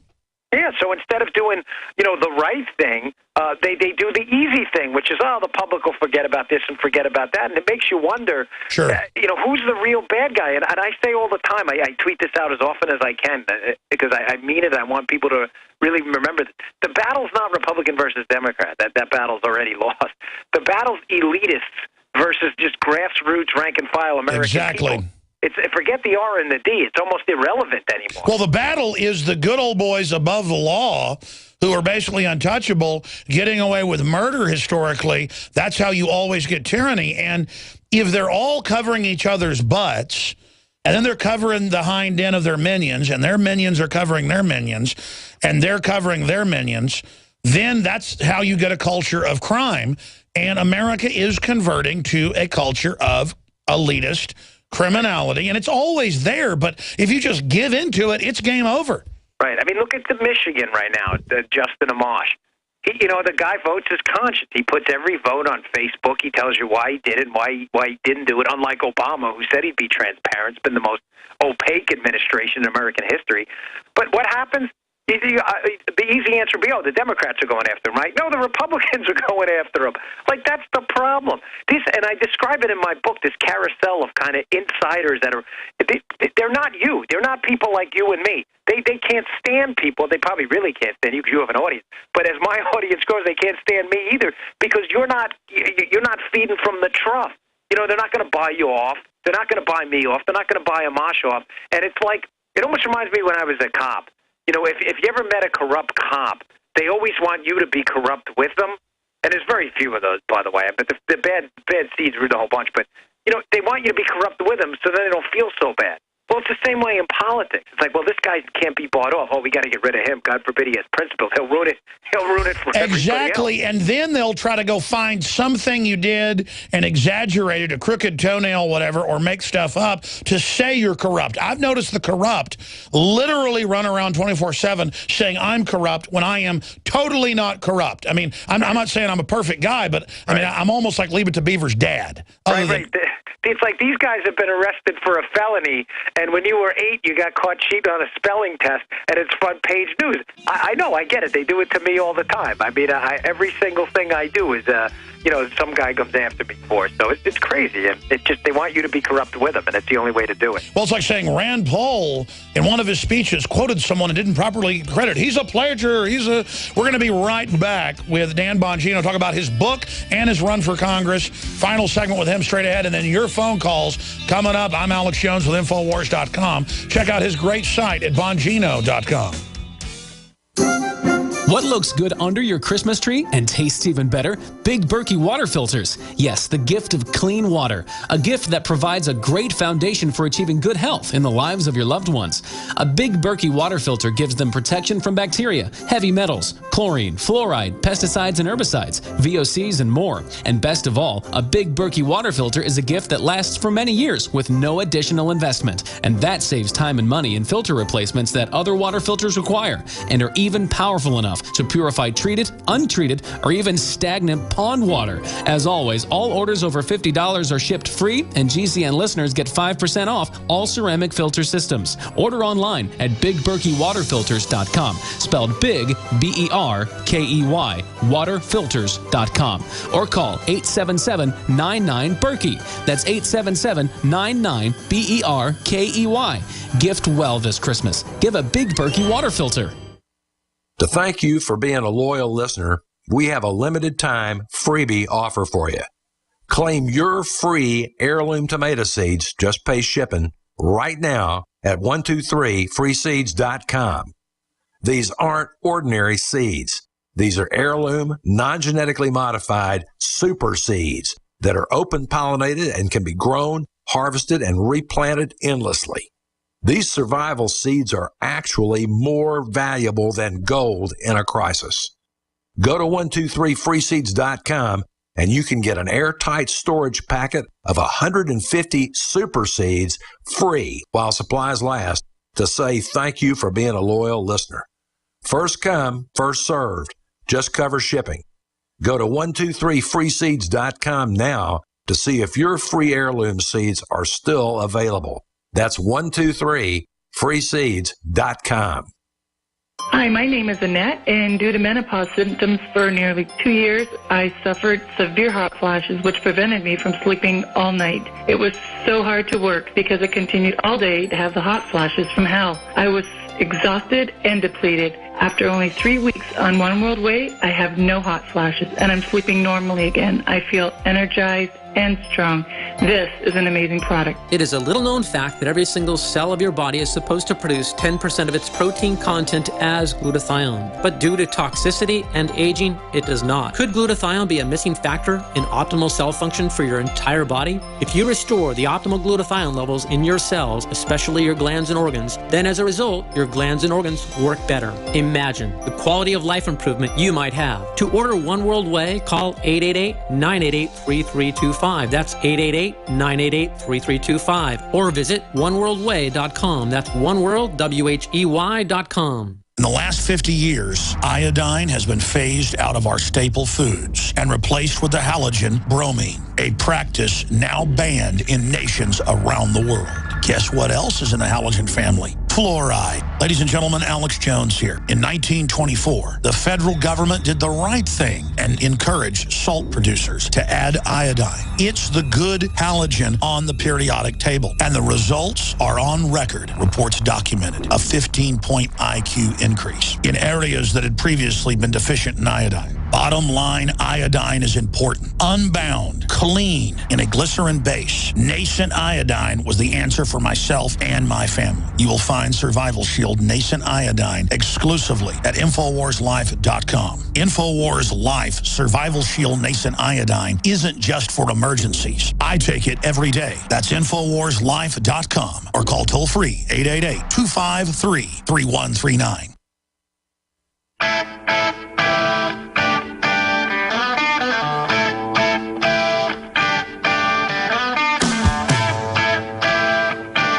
And again, thanks for joining us on this Monday edition of the Worldwide Broadcast. We're live. I am your host, Alex Jones. Dan Bongino is our guest. His book came in a few months ago, a really fantastic advanced copy, and I couldn't put it down, and it's a short book. I mean, well, not really short, but it's not super long. What is it, about 170-something pages, 174 pages long. And, Dan, we've got 6 minutes left with you. Talk about the book. Tell us some of the stories that are in the book. I know you can't tell us all of them, but tell us about life inside the bubble. Yeah, well, first, before I get to that, I just want to thank your audience, too, and you, Alex. You have an amazing audience. They are fiercely loyal to you, and they've been unbelievably good to me. My social media, my website, everything just blows up on your show. So before I get into that, thank you guys very much. And the book, yeah, it's kind of some behind-the-scenes stories, my time in the Secret Service. I talk about my time in Afghanistan in an active war zone trying to secure the life of President Obama and how tough that was, getting caught in things like sandstorms and what it's like trying to secure an airfield with the threat of IDF, indirect fire coming in, taking out Air Force One. The nice part about the book is there's no melodrama. I try to tell it from almost a self-deprecating perspective. There's nothing worse than hero worship. We're all human beings and we all go through emotions. And what I didn't want to do is write a comic book. I wanted you to read the book and understand what it's really like to be a Secret Service agent. The emotions, the fear, the elation, the pain, the crying family when you leave. And that's the first part of the book. And the second part of the book, I dig into Benghazi, Boston, and Fast and Furious. And they're not long chapters. They're deliberately written very short. And I did it to kind of make a case as a former federal investigator and criminal investigator.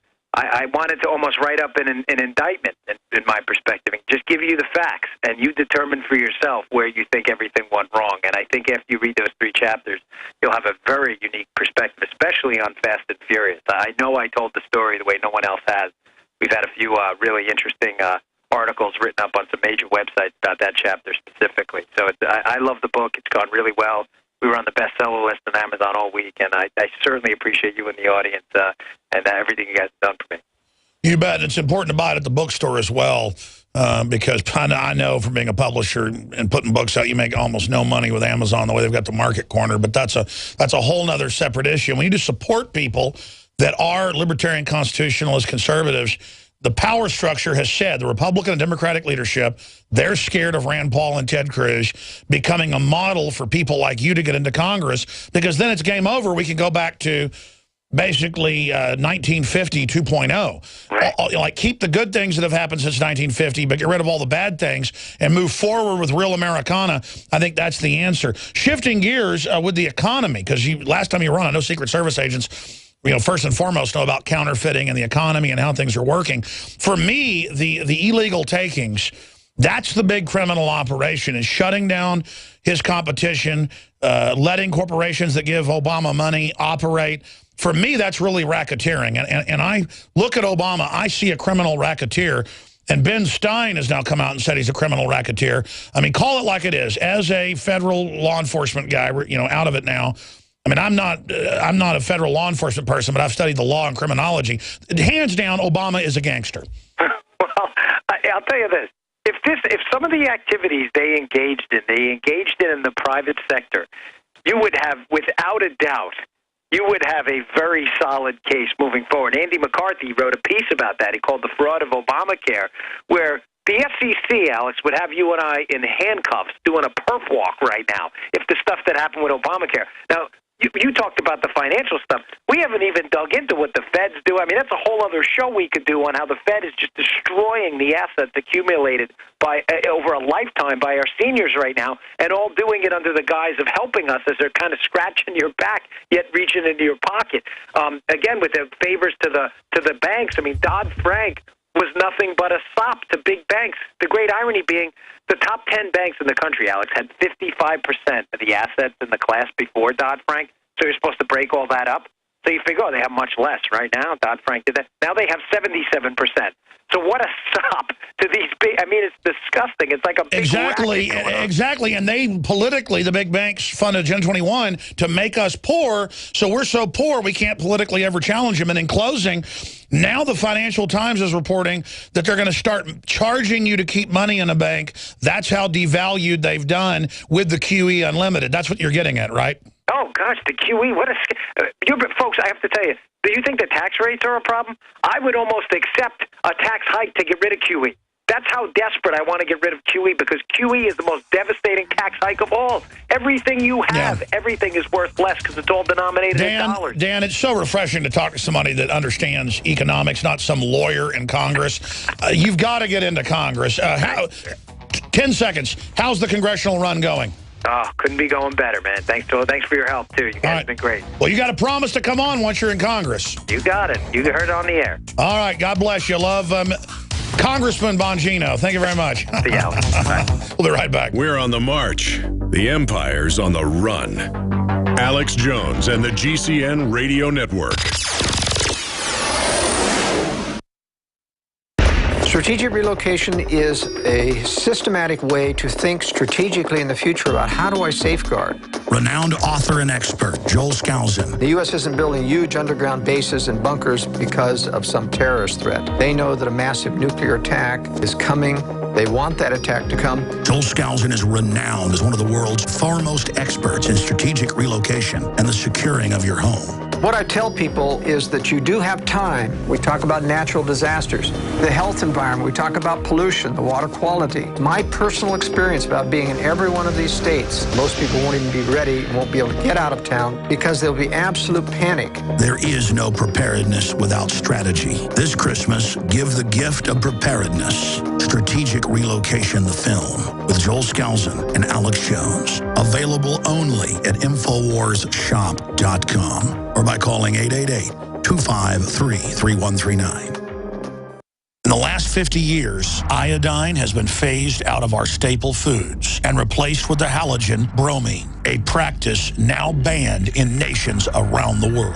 Guess what else is in the halogen family? Fluoride. Ladies and gentlemen, Alex Jones here. In 1924, the federal government did the right thing and encouraged salt producers to add iodine. It's the good halogen on the periodic table, and the results are on record. Reports documented a 15-point IQ increase in areas that had previously been deficient in iodine. Bottom line, iodine is important. Unbound, clean, in a glycerin base. Nascent iodine was the answer for myself and my family. You will find Survival Shield Nascent Iodine exclusively at InfoWarsLife.com. InfoWars Life Survival Shield Nascent Iodine isn't just for emergencies. I take it every day. That's InfoWarsLife.com or call toll-free 888-253-3139.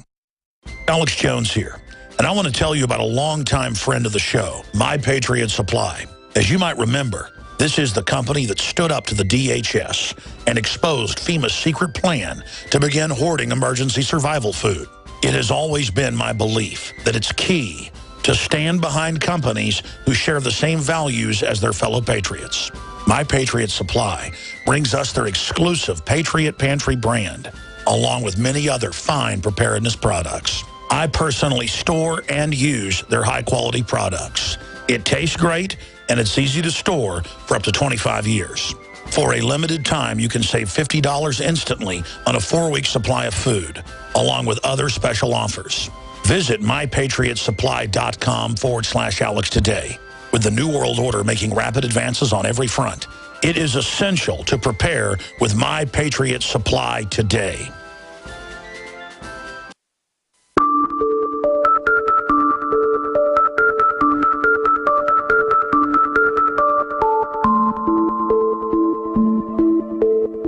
You are listening to an Infowars.com frontline report.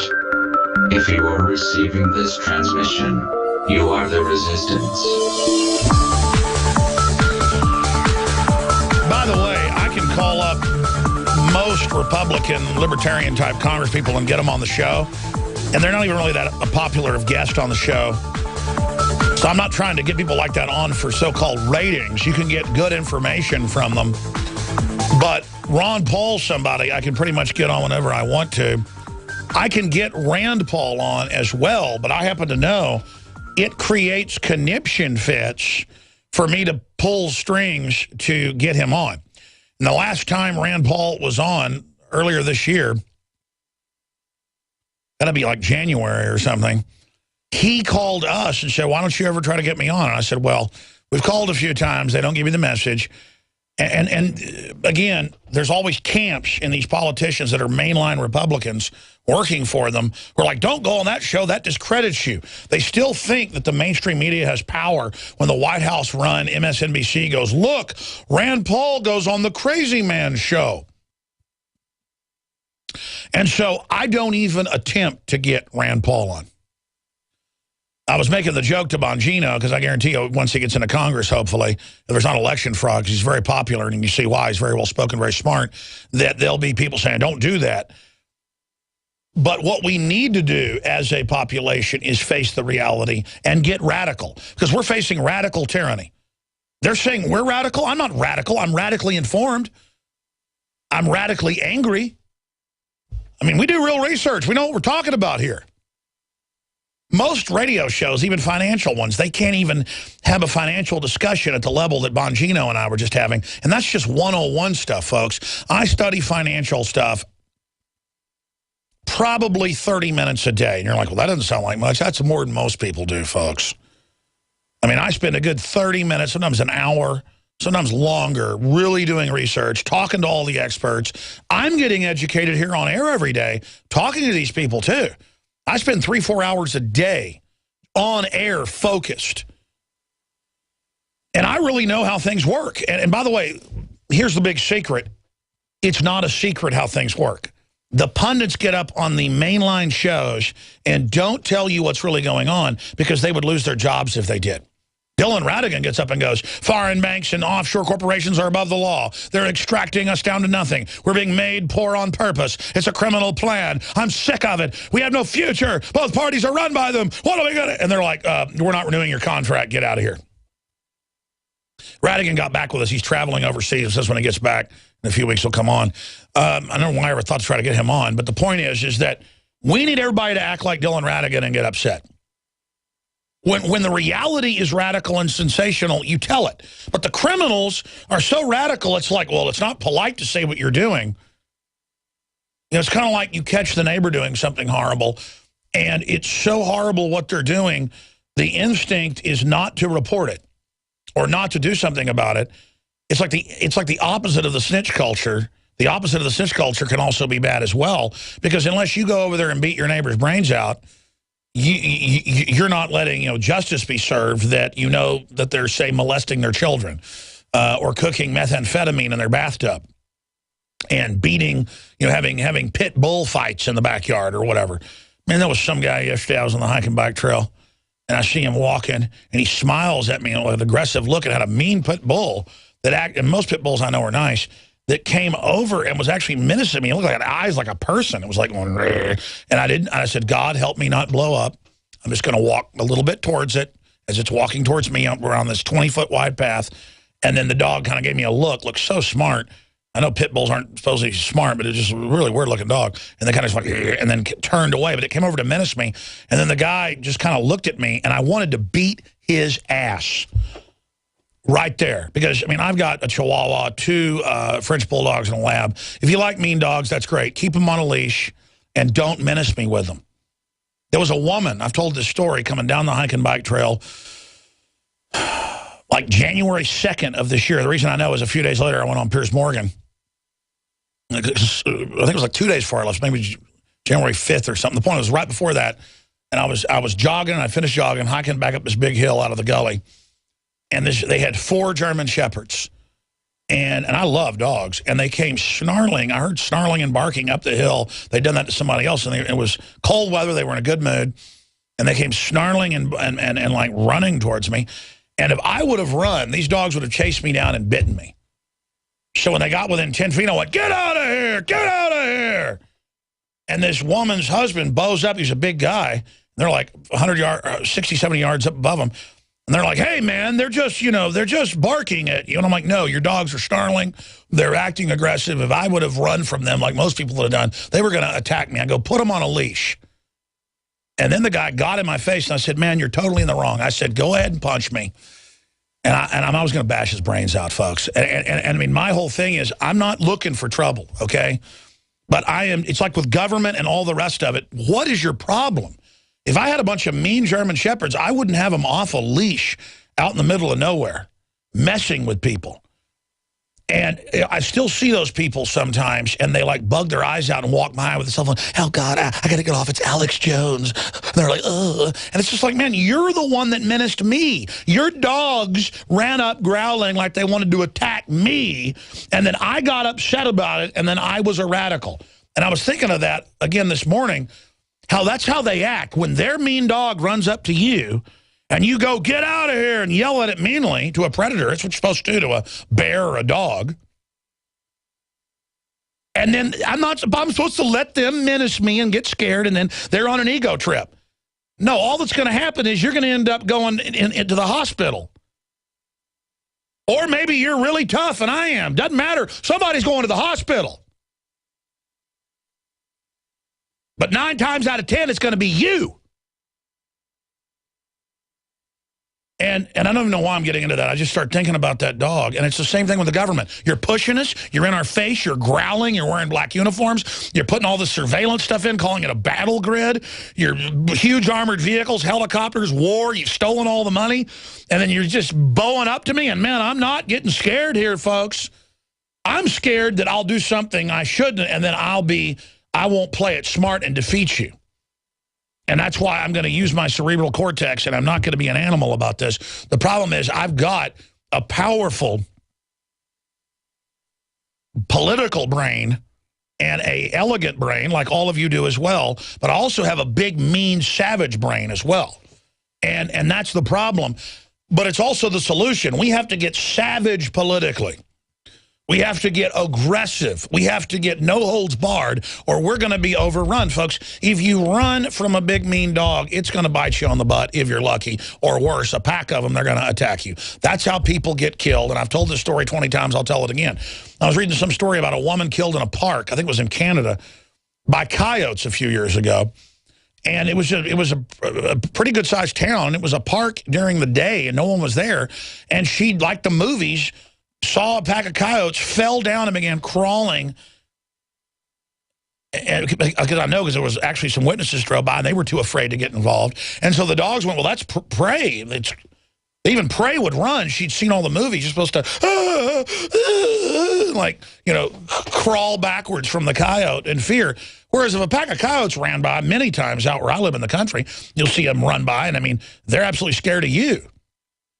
But I've seen coyotes in a field with my mom and dad when I was a kid in really cold weather like this. We were on our ranch. We're actually on the ranch next door going to see a family cemetery. They let us on there to see a Jones and Brown family cemetery. And we were walking over to see graves from like 1829 and stuff. And about 8 big coyotes, all fluffed up in the cold, just ran out about 50 yards away right out of the woods and looked at us. And then we looked back, and my mom's like, how beautiful. But the fact that we weren't afraid, they then turned and ran. She's like, look, and then they turned and ran. But imagine an average trendy would just go, and would fall down and go, on their back, and the coyotes will come and kill you. Coyotes have never attacked people until now. There's a lot of cases of it now. And Americans act like that woman falling down and it's like playing varmint tapes, how you hunt coyotes with the sound of squealing, dying rabbits, bringing them in. And Americans think groveling to government, acting like sheep, acting like slaves is going to protect you. All it does is like go out in the woods at night and play the sounds of dying rabbits. You bring them in when you act like a baby rabbit that's had its back broken. You guys go to YouTube and find a varmint tape. I'm sure they've got them, but people hear a varmint tape, the sound of squealing, dying animals.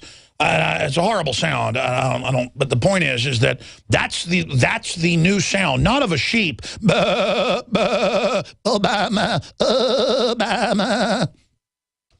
It is the sound of the American people. just squealing to the police. And the police, if they weren't a predator, they start to behave like one because you're flopping around on the ground, acting completely guilty of something. And then it just enables this whole imperious, ridiculous attitude. And again, I don't want to keep going off into it. It just shows the weird disconnect that's going on out there. Now, I want to open the phones up till the bottom of the next hour when we premiere the Vivian Kubrick interview that Josh and Rob Jacobson put together just since last night. In fact, Josh stayed up all night, one of our great camera guys and editors, to get this together. And it could have even been even better if he had more time, but it really turned out very, very good. We've got some clips from Stanley Kubrick films, and she worked on a lot of them, obviously, and I was really impressed talking to her, just how informed she was, and a lot of stuff she was teaching me, a lot of different angles on things. And so hopefully we'll get her in studio. She says she's going to come down to Austin, and if she feels like it, come in studio. And just talk about the whole world that way, because so much of it was off record, the 2 nights that we hung out, myself and her and the crew. And she was just telling me stuff about herself and about Hollywood and about her father, Stanley Kubrick. And it was just like, as a Stanley Kubrick Uber fan, I was just like, oh my, on cloud 9, man. I don't know. And she's right to trust me. I actually instructed all my crew. I was like, any of that you heard, you've signed on disclosures, keep your mouths shut about it. But she was kind of leaning and whispering, telling me stuff. But it was pretty amazing. I mean, because I know a lot about Stanley Kubrick. Nobody knows hardly anything about Stanley Kubrick. And his daughter, who has done like 1 interview in 10 years, it was amazing. I know she's probably listening right now, Vivian. It was really great meeting you. You're just a magical person. And I do look forward to my wife and I taking you out to dinner or taking you around Austin or whatever. And she moved from California years ago to outside Dallas. And, well, I'm not going to even say why, but I just, wow. So that's coming up. The toll-free number to join us is 800-259-9231, 800-259-9231. And we will get you up and on the air, 800-259-9231. Again, the interview we had with her, she gets into the nature of the world and her view of things, which I found to be very, very interesting. We didn't get into all the Stanley Kubrick stuff. There's some of that because I didn't push her to do an interview. I don't ever push celebrities or interesting people or famous artists or insiders. She's like the insider. I don't ever push them to come on the show or whatever. It's just people want to come on, they come on. And 90% of the celebrities always tell me incredible stuff, but then it's always off record. And I tell you, that's what's really cool about being on the very cutting edge of the alternative real media is that all these really neat people end up sharing things with you, and then you never burn your sources. And so just more and more people come to you. And when I say something like, this is, someone told me off record, but here's what they said, I'm not saying who they are. Off record, when somebody tells you this is off record, you can say this, but you can't see where it came from. That's the person's off record. The source is off record. But then I can tell you what they said. But then there's sometimes I'm told stuff that's completely off record, period. And then I can't even tell you what I know. Or a lot of times you get a high-level source intel, and then you confirm it through another source, and then a third source, and you go, okay. All right, Saudi Arabia is already getting nuclear weapons, and so is Iran. Iran's already got weapons, multiple weapons, and they're just trying to get delivery systems. And so all this talk about the centrifuges, it doesn't matter that they really can't make bombs. It's an excuse with bunker busters to try to figure out where the nukes are to take the nukes out. Well, they're not technically nukes, they're atomic. But then do you go on air and tell people about something like that? Because it's dangerous to get that type of information. Stanley Kubrick on record got a lot of key info for his films. And I'm not going to even say anymore because that wasn't off record. But I'm not going to say anything she told me that wasn't on camera because, and again, I wasn't even going to interview her is the point. And then she just came and stepped in on camera, or she was there and I was talking to the crowd. And then there she is again on that Friday, that final day. I was like, boom, you know, she talked to us. So that's coming up, and we're going to take your phone calls when we come back in the next segment. And then before I go to her, I've got to get to inside a Twitter robot factory. Fake activity often bought for publicity purposes, influence trending topics. Yeah. Obama, first it was 76% of his Twitter followers were fake. Then it was 91%. Folks, they're basically all fake. Jay-Z, what's her name? Jay-Z, all those people, all of them, it's all fake. It's all fake. But then when somebody has 15 million Twitter followers, it creates an effect with the sheeple. They then believe that that's really popular, and it becomes popular. And by putting out fake popular ideas, you then actually create the fraud that then becomes the cultural norm. And that is hijacking culture. People really want freedom. People really want women are women, men are men, you know, all that stuff. Mom and apple pie, baseball, you know, Wild West. That's what people really like. They don't like nanny state and all this, but they sell the fake cultures. They sell it all. And then they suppress, because we happen to have put monitoring systems on servers and on YouTube and things. And we've confirmed that the activity on our videos is way more than even what they say. And it's still gargantuan. And so there's just all sorts of gaming and scamming and manipulation that's going on out there. And just be aware of that. And I'm going to talk more about it in the next hour. Briefly, I'm rolling out a whole new incredible product line, and I haven't even done a promo video or detailed it. Go to InfoWarsStore.com. Your purchase makes the broadcast possible. And check out the 2 new additions to the InfoWars Life brand of products and line of products. This is the best coffee I found. The very same beans are upwards of twice as much with the other places I could find them. I ended up finding a source directly to the Chiapas people, and this is the ultimate fair trade. I mean, most of the cost was directly to them. Then we imported it into Colorado. It's roasted by hand there. We have photos of that going on. I'm going to send a camera crew there to show people. This is absolutely hand-roasted in America, and it's very fair priced. $19 for the mushroom immune support blend, $17 for the Patriot Arabica shade-grown mountain blend. It's just amazing. It's the best coffee out there in my view. InfoWarsLife.com. Alex Jones here. And I want to tell you about a longtime friend of the show, My Patriot Supply. As you might remember, this is the company that stood up to the DHS and exposed FEMA's secret plan to begin hoarding emergency survival food. It has always been my belief that it's key to stand behind companies who share the same values as their fellow patriots.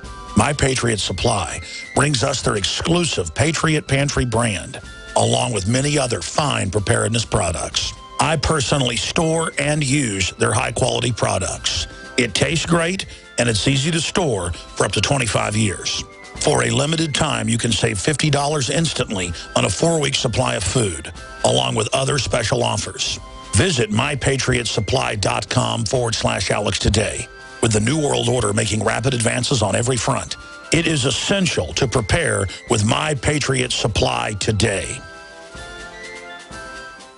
For over 5 years, you've been hearing about the Berkey guy, so you may know a few things about him. For example, you are well aware of the superior quality and effectiveness of Berkey water filters and accessories. But did you know the Berkeys have had independent lab tests done to prove just how effective they are? It's true, and he can email you the test results. Just visit GoBerkey.com. You may also know that the Berkey guy has helped tens of thousands of people get better prepared. Now here's something you may not know. GoBerkey.com has amazing specials and deals all the time on a wide variety of survival and preparedness products. Most ready to ship same day. Visit the Berkey Guy at GoBerkey.com and be sure to click the red Products on Sale Now button. You can always call toll-free 877-886-3653. Again, that's 877-886-3653.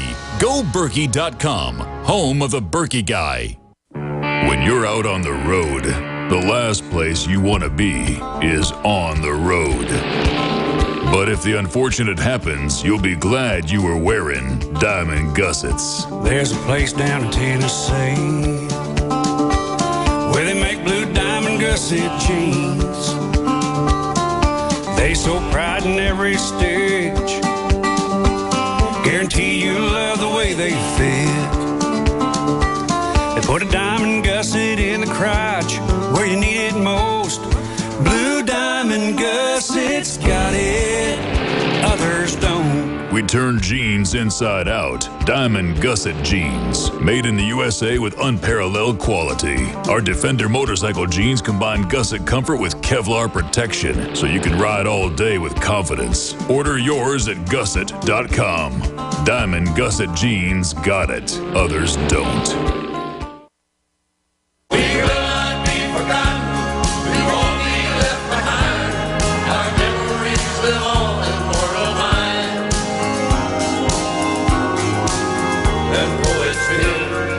We'll ride again. We'll ride again. We're back live. Going to your phone calls now. And before we get to the Kubrick interview, the Kubrick exclusive, it really is a very rare interview, folks. That's why I'm excited about it. Comet Ison is supposedly going to serve up an incredibly spectacular light show. That's what NASA is saying. This is in an article in the Washington Post. French writers protest over the new tax. Get ready for it over here. Inside the Twitter robot factory, that's just some of what I'm going to be covering. There's a bunch of stuff I haven't gotten to yet. But right now, let's go to your phone calls. Mike in Texas, thanks for calling. You're on the air. Hey, Alex, this is Mike. I met you Wednesday night at the Fed rally. That's right, in the Private Federal Reserve rally to kick off the JFK coverage. Thank you for coming. Yeah. As a matter of fact, I gave you my business card when I was leaving. I told you I was a project manager in the telecom business, and you said, I could use some help. So feel free, man. Call me. You know, I've got that card somewhere. I actually took that home with me. And yeah, we are trying to hire some more folks to help me manage everything right now. InfoWars, we've really cleaned out some of the dead weight and really got a great team here now, so we're ready to go to the next level. Yeah, it was funny when McBreen pulled up to, as the getaway driver. When you were leaving, I was busting your horns. I was like, hey, you almost lost your girlfriend. You looked at me like, what? I don't have a girlfriend. And I said, oh, no, that's your bullhorn. That's your girlfriend. And you laughed a little bit, and then you took off and left. But a couple things. Being in the telecommunications industry, a lot of the things that you talk about, a lot of the information that you have is right on as far as the Telecommunications Act. But there were a lot of things that were implemented before that. You should I know. I just started researching it from what I was told by engineers then. I know that I'm not an engineer. I just know a thimble amount, but no, it's all on record. That's what's frustrating. Sure. Well, you should look up an acronym. It's CALEA, CALEA. So this was an act that Bill Clinton put in '94. Yeah, that's for all the metadata and stuff. That's what our insiders have told me to look into. Yeah, it stands for Communications Access for Law Enforcement Act. So what that did, and I was one of the engineers and a lot of the project management, implementation on these things for Verizon in New York City, downtown. I'm saying, okay, so in other words, we've got these companies, vendors that are based in Tel Aviv, Israel, who, when we need tech support on this, they can just log in via IP to this system. And that's right. In fact, Kalia, I know on the phone system, it's actually an Israeli company runs it, and that points out that Israel, talk about the ultimate hack, has back doors into the phone systems. Yeah, and when I would be talking to these engineers from the vendors who were giving us product training on this stuff, I just started calling it the MI protocol instead of IP. I said, well, this is basically the Internet is the military-industrial complex's computer network, and Internet protocol is the way for them to hack into everything. No, that's on record. That's why Finally Wired, and I'm sure they got it from me because that's what I've said, they have weaponized the web from the beginning. It is the electronic, in slow motion, if you could see it sped up, in a time lapse, it's an electronic skin growing into everything, monitoring everything. We're already interfaced with it with iPads. Then it goes to glasses. Then it goes to a brain port. Then it goes to our brain. Imagine it like an alien jumping out of the egg onto our face and then literally taking us over. And that's the official Pentagon plan. Imagine it in slow motion. You know, a computer that would run a wristwatch today the size of a giant building. Then it's smaller. Then it's, you know, something 1,000 times stronger in your hand, an iPhone. Now you're always looking at it. Now it's sunglasses. Now it's contacts. Then it's a chip. Then it's a port. Then it's your whole brain. Then it's your whole body. Zip, gone. Because once you're wire-headed, they just hit one button and kill everybody. We'll be right back. You are listening to GCN. Visit GCNlive.com today. Alex Jones here with a very important announcement for truth seekers. We've carried a lot of amazing films and books over the years on the online video bookstore at Infowars.com. And out of all the titles we've carried, one stands out because it is just so chillingly convincing. And that's Dreams from My Real Father by Joel Gilbert, available at Infowars.com. This film exposes the fraud that Obama is like nothing I've seen. If you want to know who Obama's real daddy is, this is the film for you. Don't forget, your purchase supports our broadcast and our growing media network. You'll also find at InfoWarsShop.com None Dare Call a Conspiracy by Gary Allen, the book that woke me up. We're also carrying Behind the Green Mask, UN Agenda 21 by Rosa Corey. This book is coffin nails to the globalist takeover. The Greater Good, the most professional and up-to-date film I've ever seen exposing the scourge that is vaccines. These titles and a lot more are all available at InfoWarsShop.com. Waging war on corruption. Alex Jones on the GCN Radio Network.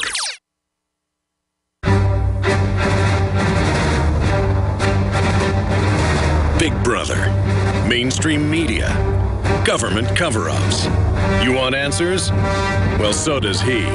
He's Alex Jones on the GCN Radio Network. And now, live from Austin, Texas, Alex Jones.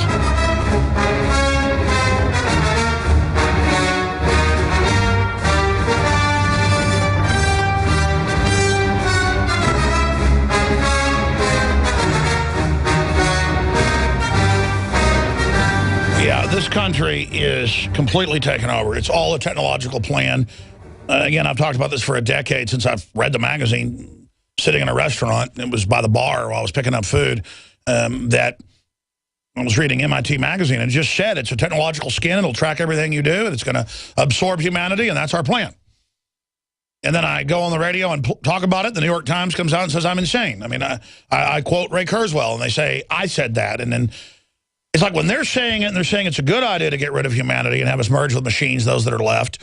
It's like, oh, how smart. Yeah, that's a good idea. And I go, hey, maybe we should debate this. Shut up. It doesn't exist, you nutball. Don't listen to him, kids. He's crazy. And I'm just sitting here living in a science fiction movie. And for one thing's for sure, we got front row seats for the battle for humanity. I don't know how anybody could be bored. And I guess that's why I'm going to, you know, I had kids, and I'm going to go on living and loving. If you ain't loving, you ain't living, to quote George Strait. By the way, remind me, he's coming to town. You guys remind me to get tickets. Because remember, you said he hadn't come to town in forever, but now he is. I want to go see George Strait again. I hadn't seen him since I was a kid. I mean, teenager. Saw him in Dallas. Let's go ahead and talk to Kyle in Nebraska. Kyle, you're on the air. Thanks for holding. God bless the beating heart of liberty and freedom, and God bless the truth and reality you constantly express on the show every day and your whole team.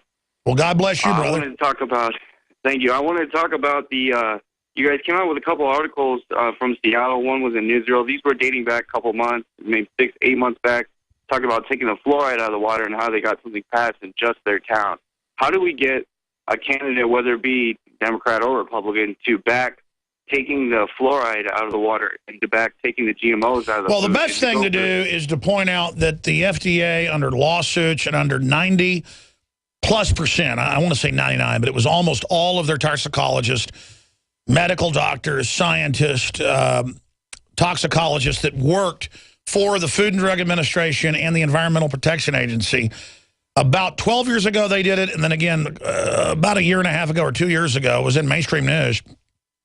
They sent registered briefs to the boss together. Imagine the organizational skill of those federal employees really caring to get everyone in the country, almost all of them, so they couldn't fire them all, you understand, to then bring the brief with the cancer studies and the diabetes studies and the brain damage studies from fluoride and the lowered IQ studies And so the Fed, the globalists that run our government, responded by saying, okay, we say 1.3 parts per million or 1.6. You got to lower that to, not 1.6, but you've got to lower it down to 0.7 parts per million. And we want it phased out in the next 2 years out of pesticides as it's bioaccumulating. And we want to put out recommendations that all these powdered egg companies and the rest of it that can have hundreds of parts per million. I mean, that's why I've eaten powdered eggs before and I start vomiting. I mean, it's just like, it's a roach poison. And they're just putting it in there. And yeah, it's a great preservative because nothing can get into it. You put it in bread, anything. Weevils aren't going to eat it. It's just why McDonald's hamburgers, you can put them under glass. 5 years later, they look fine. Mold won't even grow on them. It's a chemical weapon. And it's just incredible. So to answer your question, you sue them. You put them on notice, and you get a local toxicologist or something to go with you, and you say, hey, the EPA and FDA should reduce the amount of this in the water, and you get their study that, oh, you're still at 1.6 or 1.3. You make them reduce it, and you say, well, why don't we just take it completely out instead of force medicating? And if they don't, you sue them for force medicating. How's that sound? Well, if we have all these other countries that are already taking it out, what does it take to have a candidate that's trying to get elected to mention all these things? I'll tell you what, I'm going to come back to you. This is so important, Kyle. We're going to talk about strategies on this. This is really important. And then we're going to go to Kathy, Chris, Alan, and others. I'm Alex Jones, Infowars.com. Follow us on Twitter, Real Alex Jones. I had tried everything. I'd cut back the amount of food I was eating. I was lifting weights and jogging, but nothing was working. My body was literally starving for minerals and trace elements as well as key vitamins. And as soon as I had that, I immediately could eat half of what I was eating previously and be satisfied. Now, there are hundreds of great products at InfoWarsTeam.com, but I want to point out the 3 that have helped me lose 37 pounds in just 2 months. Products like Beyond Tangy Tangerine, Pollen Burst, and Rebound. When I started taking the Tangy Tangerine and other products every day, I lost more than 37 pounds in just 2 months. Now that's results. I want to challenge my listeners to go to InfoWarsTeam.com and to order just 3 of their products, and you will see the changes in the way you look, feel, and in your appetite almost immediately. Start your journey to health and wellness today. InfoWarsTeam.com. My friends, Alex Jones here to tell you about some of the most important information concerning you and your family's health. Radiation levels have more than doubled in the last 60 years in the Northern Hemisphere from all of the nuclear testing and radiological accidents. Radioactive contamination is now in most of the food supply. There's only 2 ways to avoid this. Move south of the equator or properly protect your thyroid with nascent iodine. Looking to protect my family, I've done deep research. Nascent iodine is the purest, cleanest, absolute best form of iodine to protect yourself and your family. It's made right here in the USA, completely non-GMO. I searched out the best quality and now have developed a double-strength form of nascent iodine, exclusively available at InfoWarsLife.com. Nascent iodine is on record as one of the only safe ways to detox from fluoride poisoning. Survival Shield Nascent Iodine. Secure your super high-quality nascent iodine today at InfoWarsLife.com. That's InfoWarsLife.com. Alex Jones here, and I want to tell you about a longtime friend of the show, My Patriot Supply. As you might remember, this is the company that stood up to the DHS and exposed FEMA's secret plan to begin hoarding emergency survival food. It has always been my belief that it's key to stand behind companies who share the same values as their fellow patriots. My Patriot Supply brings us their exclusive Patriot Pantry brand, along with many other fine preparedness products. I personally store and use their high-quality products. It tastes great, and it's easy to store for up to 25 years. For a limited time, you can save $50 instantly on a 4-week supply of food, along with other special offers. Visit mypatriotsupply.com/Alex today. With the New World Order making rapid advances on every front, it is essential to prepare with My Patriot Supply today. We want your soul. We want your soul. We want your soul. Defending the Republic from enemies, foreign and domestic. It's Alex Jones. Tell us your habits, your facts, your fears. Give us your address, your shoe size, your years, your digits, your plans, your number, your eyes, your schedule, your desktop, your details, your life. Show us your children, your photos, your home. Here, take credit, take insurance, take a loan, get a job, get a pension, get a haircut, get a suit, play the lottery, play football, play the field, play some food. Your soul. We want your soul. We want your soul. We want your soul. We want your soul. And to get your soul, the power structure has to attack your body and dumb it down with poisons, fluoride, GMOs, all on record, shredding the body, shredding the mind, so that you're so weakened, you acquiesce to what's happening. We have a caller we're going back to in a moment. Kyle in Nebraska asked me a really important question, and this is the type of stuff we need to be doing on InfoWars Nightly News. I need, at least once a week, to do a particular subject on what I believe the best battle plan is, like Alex Jones battle plan fluoride, Alex Jones battle plan electronic voting machines, Alex Jones battle plan Second Amendment, Alex Jones battle plan borders national sovereignty, Alex Jones battle plan. And it doesn't mean I have all the answers, but, you know, you get other people's perspectives on it as well. But people are always asking me what I think, so I'll be glad to tell you. How would I get fluoride out? Well, in a lot of cities, you've got such an arrogant establishment, they know that if the fluoride gets taken out, that it's the beginning of the end. It's like the Kennedy assassination. If they ever admit that criminal elements killed Kennedy, well, then that unravels everything like a string in a sweater. So they'll do anything to prop that up.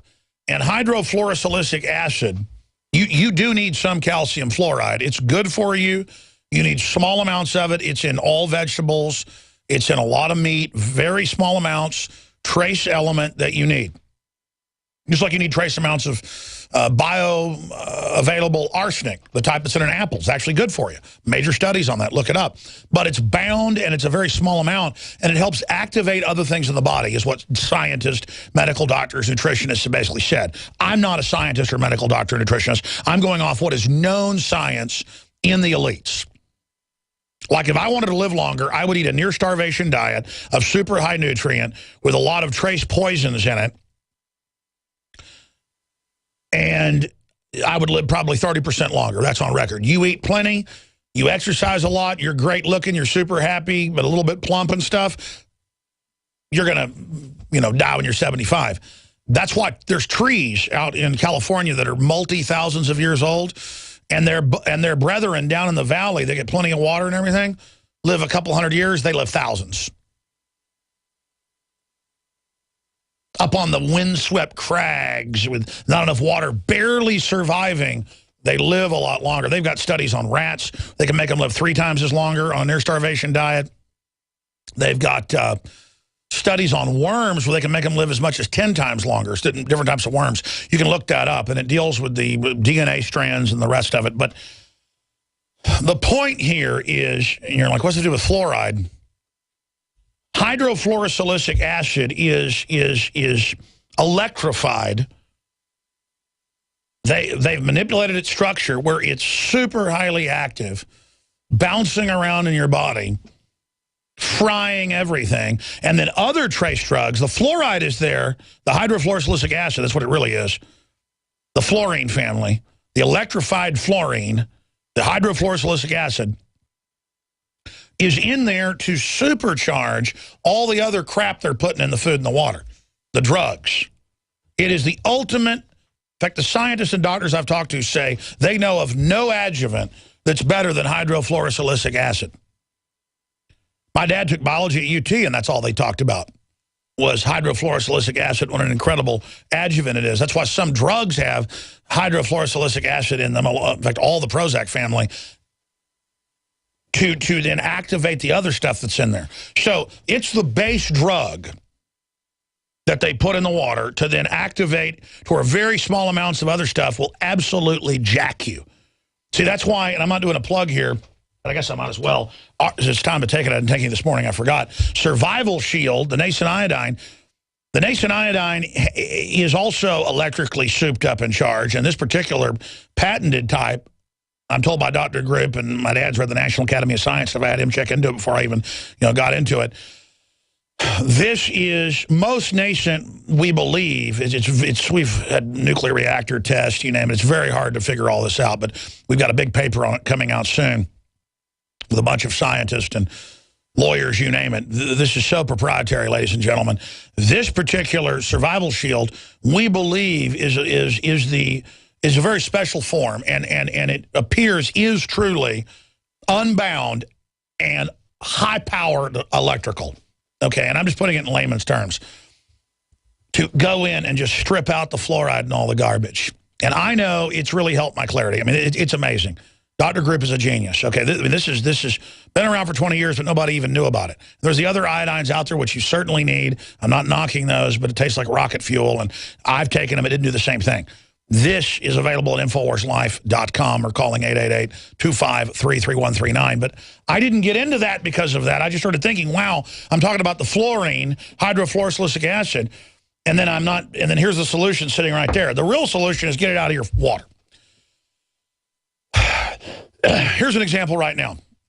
The American Dental Association and American Medical Association 7 years ago came out because of lawsuits and their own scientists going public, and the EPA folks a few years before them going public. They went public again last year.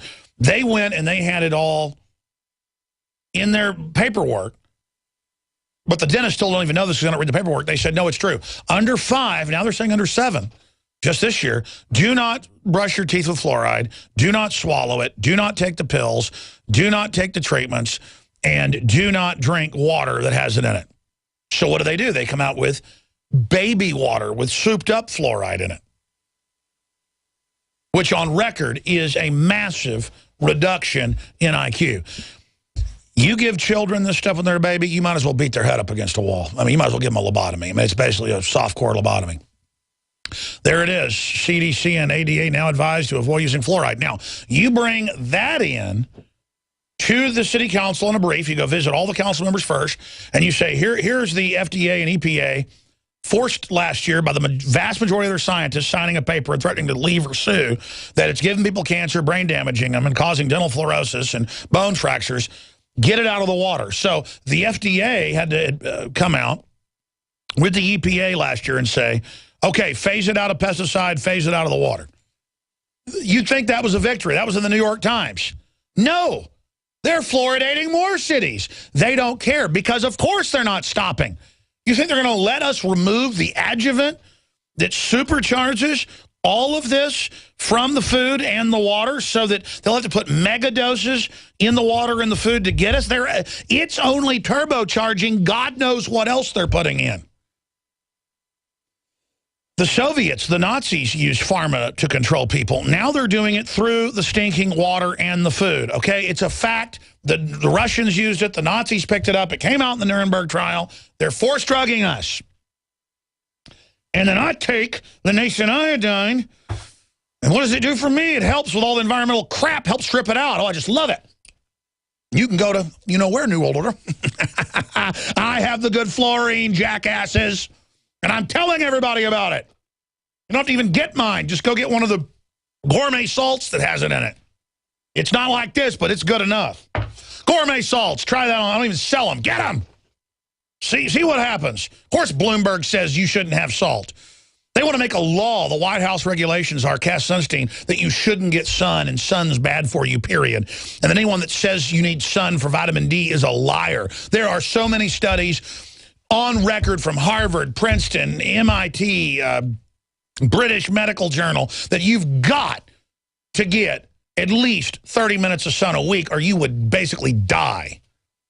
In countries where they don't get sun, their cancer rates were off the chart. They started putting sun lamps in like Norway and places inside the houses, and suicide rate and cancer rate started going down. You're like a frickin' plant, folks. You don't have photosynthesis, you have another synthesis. You got to have it.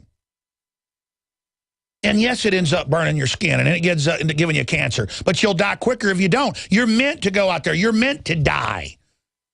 You got all these radiation waves of every type you can imagine blasting through us in the universe. We're basically hollow. But you've got to have it. You've got to have a sleep cycle. You're meant to go to bed at night. You're meant to get up when the chickens wake up. That's what you're designed to do. I'm ranting. I said I'd help the caller. You bring all that to your city council, you publish it in the newspaper, that you've given them as a notice you're going to sue, and then you sue them for forced drugging, you sue them for not following the EPA and FDA guidelines, and they'll laugh at you and say you're powerless, and you can't sue us, we're the government.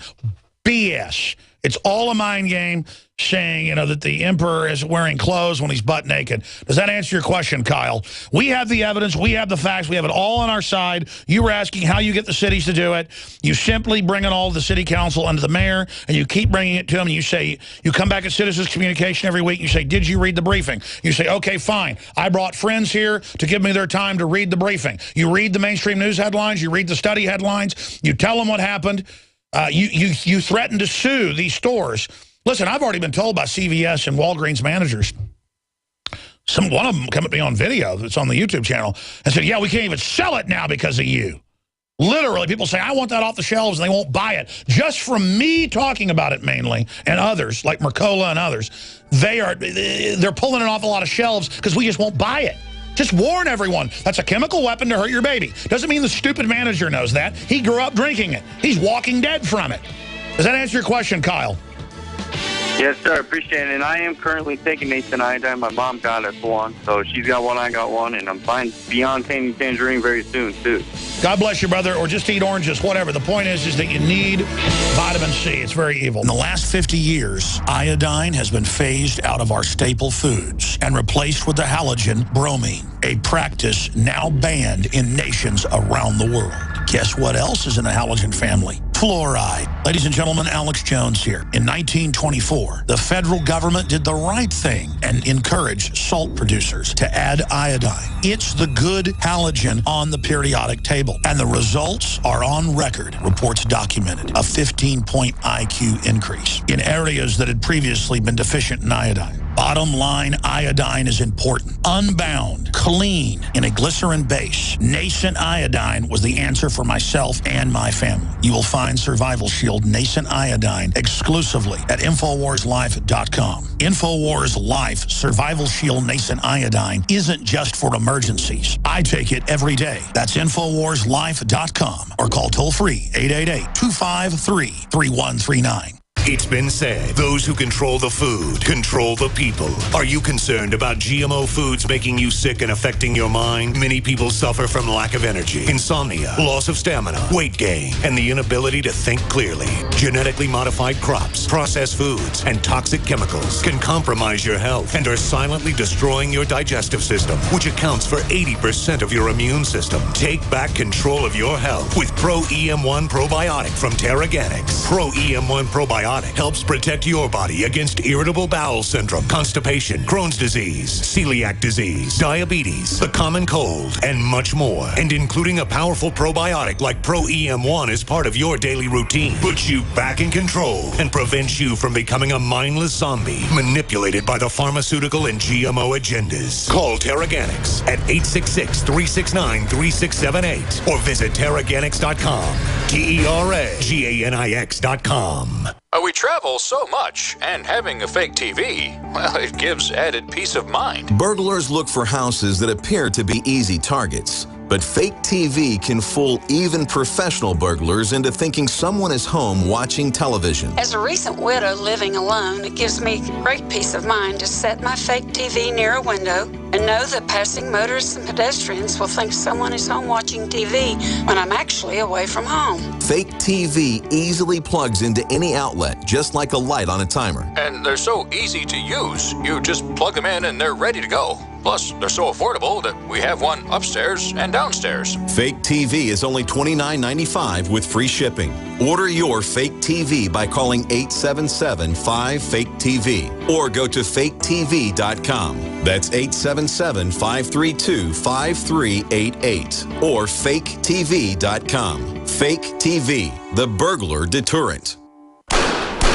That's the sound of a .44 Magnum and Trauma Max, a high-tech hybrid Kevlar bulletproof vest from InfidelBodyArmor.com will stop it and most pistol rounds. Trauma Max is a major breakthrough in pistol-rated body armor, and prices start at just $170 per insert. More protection, more stopping power, more mobility, and it weighs less than 5 pounds. Get details at InfidelBodyArmor.com. That's INFIDEL BodyArmor.com. When you need it the most, will your generator, power equipment, or vehicle be ready? Gas and diesel fuels go bad quickly when stored, and more than half of generator failures during disasters occur as a result of expired fuel. PRI fuel stabilizers keep your fuel fresh for when you need it most. Nuclear power stations, emergency service providers, and ships at sea rely on PRI fuel stabilizers, and you can too. Call 888-776-9373 or visit PRIproducts.com to find the dealer nearest you.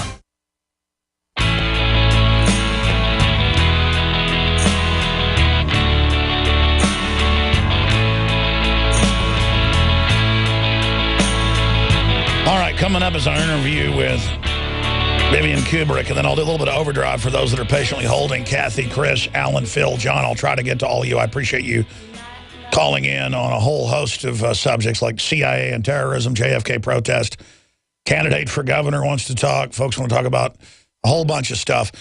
Look at this headline. I hope it's not all foggy and cloudy like it's been coming up this Thursday, Friday, into Saturday, because my dad's got a big Meade telescope from back when I was in college. We would go out like every few weeks out to the, like Atlanta, the kind of scrub brush desert on clear nights and just take incredible photos with 35mm adapter on film of comets and Jupiter and Saturn. And I've got a big shoebox of film of all that somewhere. I'd go into Walgreens and get it developed. We got to get out that telescope and clean it up. And we've used it since then, but it's all dirty and it's been around for a while. Been around almost 20 years, but it's a big, nice 12-inch. I guess is the reflector or refractor? Yeah, but it's the big round one. It's the big, fat, short ones. I used to know a lot about them. I've forgotten a lot about them, but I want to get out there and look at that because it's supposedly maybe the brightest comet seen in modern times. So we'll be covering that, obviously. French riders protest over tax, saying horses will suffer. Thousands of horse lovers paraded their animals through central Paris on Sunday in a protest against a planned sales tax they say will put riding centers out of business and send horses to the slaughterhouse. Yeah, folks, they've got carbon taxes, gas taxes, new sales taxes. The average French person pays over 80% in tax. The middle class pays 100% right now. You're like, that's impossible. No, it's meant to bankrupt them. That's the plan. And then the ultra-rich billionaires, they pay nothing. On record, they just pay nothing. They all leave the country, but then govern in the country and have laws passed that they can have Swiss bank accounts. And it's all come out. Nobody gets in trouble. So just total evil. And this is what... Listen, government can be a force of good if good people are in it, and it's small and focused and has a mission, and a vigilant people are governed by it who keep it on a short leash. But when you get a big decadent slob population with decadent, tyrannical, piratical corporations that are bigger than government and operate like government and use it as a tool, it is then the conduit where the rubber meets the road of enslavement. I'm trying to hurry because I got other news to cover before we go to break. And just like the FDA and the EPA, their own scientists got mad, signed petitions internally, demanded fluoride be taken out of the water. But still it hasn't been because the globalists control the top of the government. So there are good people in government. I want to get that straight, who are actually were focused and caring and involved. But still, we've now got to put pressure on the system and use their research and facts that the last number I saw was almost every EPA scientist signed on to saying it's deadly poison, get it out. And people don't even know that. They don't even know you can go pull those articles up. So that's an example of that. Now, I mentioned this, and I'm not going to have time to get into it in detail. I've got to do it tomorrow or do a special video or something. Inside a Twitter robot factory. And this is really nothing here. But it just gets into how you can pay $58 from an online vendor in Pakistan and get 1,000 fake Twitter followers. But the big companies all do this. Sony's been caught doing it. They've all been caught doing it, where all these big Hollywood stars and people literally pay to get 4 or 5 million fake followers. And then the news division that actually owns that star's career that they're signed with, in many cases, who they've got TV shows with, whatever the case is, they will then go, look, this star's got 5, 6, 7 million followers. Or the record company will pay to have TV report that.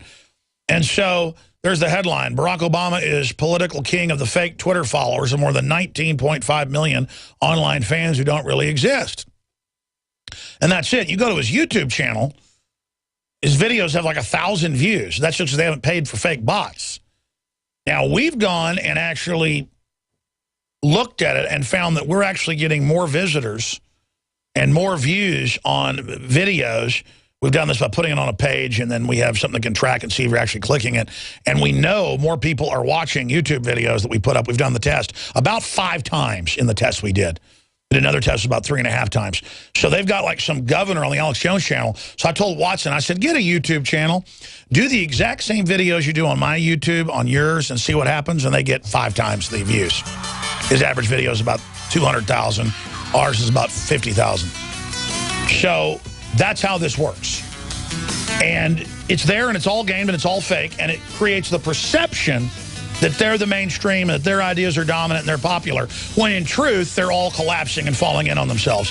Now, a very thought-provoking and intriguing premiere of an in-depth interview with Stanley Kubrick's amazing daughter coming up, and then we're going to put it on YouTube for everybody. On the march. For everybody. The Empire's on the run. In about an hour at Infowars.com. And the GCN it is video. Radio Network. Infowars.com/show to see the video right now. Introducing Pro One. All of your filtration in one system, portable, on the go. No more do you have 2 or 3 filters to just reduce sodium fluoride. You have a system that cuts out the sodium fluoride and up to 95% of hydrofluorosilicic acid. Advanced manufacturing technology combines silver-impregnated white ceramic with new Aquamedics advanced media for removal of fluoride and other heavy metals, all in one filter element. It is the only one that does it, and out of the gate, we have it discounted at 10% off with promo code WATER. This is the only system that in one unit helps reduce or remove pesticides, herbicides, chloramines, ammonia, and chlorine, hydrofluorosilicic acid, the most common form of fluoride not covered by other fluoride filter brands, and sodium hexafluorosilicate. Get your Pro Pure with the new Pro One filter today at InfoWarsStore.com or by calling 888-253-3139. Alex Jones here with a very important announcement for truth seekers. We've carried a lot of amazing films and books over the years on the online video bookstore at Infowars.com. And out of all the titles we've carried, one stands out because it is just so chillingly convincing. And that's Dreams from My Real Father by Joel Gilbert, available at Infowars.com. This film exposes the fraud that Obama is like nothing I've seen. If you want to know who Obama's real daddy is, this is the film for you. Don't forget, your purchase supports our broadcast and our growing media network. You'll also find at InfoWarsShop.com None Dare Call It Conspiracy by Gary Allen, the book that woke me up. We're also carrying Behind the Green Mask, UN Agenda 21 by Rosa Corey. This book is coffin nails to the globalist takeover. The Greater Good, the most professional and up-to-date film I've ever seen exposing the scourge that is vaccines. These titles and a lot more are all available at InfoWarsShop.com. Why does the United States spend the largest percentage of GDP in the world on healthcare? Why do we have the highest cancer rates on the planet, the highest rates of diabetes, autism, and every other major disease? It all comes down to one thing. We are what we eat. Our food is devoid of nutrition and processed with poisons and additives. Our water is filled with toxic poisons and big pharma runoff. All of this has been engineered by design. We can turn the tide against the eugenicist by giving ourselves the nutrients our body desperately needs. To learn more, visit InfoWarsHealth.com. The site is literally packed with audio and video featuring top health professionals who don't bow down to big pharma. The fight against the New World Order starts with you, and you can't stand against the machine if you're sick, tired, and obese. When you visit InfoWarsHealth.com, be sure and check out the catalog with nearly 400 life-changing products, and get free shipping when you sign up for AutoShip.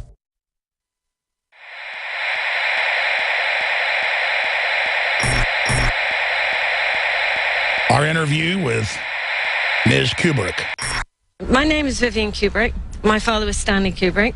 I live here in Dallas, and I think I have enough experience from that aspect of being Stanley Kubrick's daughter to know that there are really some things that you have to fight very hard for. And my father's an artist, fought very hard for the integrity of his films, because even he was subject to a lot of pressure to not make the films he made.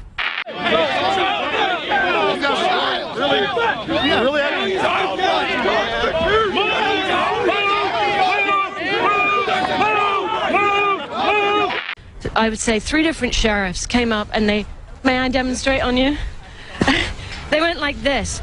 You have to look down. They literally just went like that. And I said, hey, don't push me. And they said, keep moving. And I said, I am moving. And they said, turn around. And I was like going, well, I'm walking, I'm moving. And then again, separate, 2 other ones push me like that. I'm sorry, I keep shoving him. And it just seemed to me like, why would you be so aggressive? This man is obviously a psychotic. Why can't you just say, okay, everyone, would you mind just going over here? Excellent on your First Amendment rights. How about you stand over there, because we've been told by Homeland Security or whoever told them that you can't be here. Like, why can't they be truthful? Why can't they be polite? Why can't they just be calm? Why do they have to be aggressive? I mean, I was doing nothing, and in fact, when everyone was shouting and going crazy, I mean, to be honest with you, with all love and respect, I also felt that it's wrong to shout at the police, you slaves, you scumbags, because I feel, honestly, I feel sorry for them, because I can't believe that all of them are just dead in the head. I just can't believe that. Sure, well, let's recap from what you saw being here today for the last 2-3 hours then. We come over, it's over. There's been lawsuits filed. They had to let us in. The Dallas police said, yes, you're allowed to go in to the first perimeter, not into the final one. Then that was open for a private wreath laying for folks that don't agree with the official story. So we were supposed to be let in. They let us in. The Dallas police did. And then Homeland Security sent over their auxiliary federalized sheriff's deputies. Well, that's what happened there. Did you notice how they came in and ordered the other cops to stand back? You know, I wasn't looking at that. I was actually looking at each police with my sign, with my First Amendment. And I was just trying to gently smile at them, like going, hey, this is for you too, you know. This is for everyone that you love and care about, and you too, because there isn't a police state that's ever been on this planet where everyone didn't get their ass burnt when it really got going. I mean, Hitler's regime, all the original people that were in the government or helping him, you know, in Russia, Stalin, his mates that helped him get it. I mean, you know, you think they might learn that it doesn't actually work. Tyranny just begets more tyranny until everyone's just shooting and killing each other, and it's a terrible mess, and then, thank God, it ends. I'm afraid.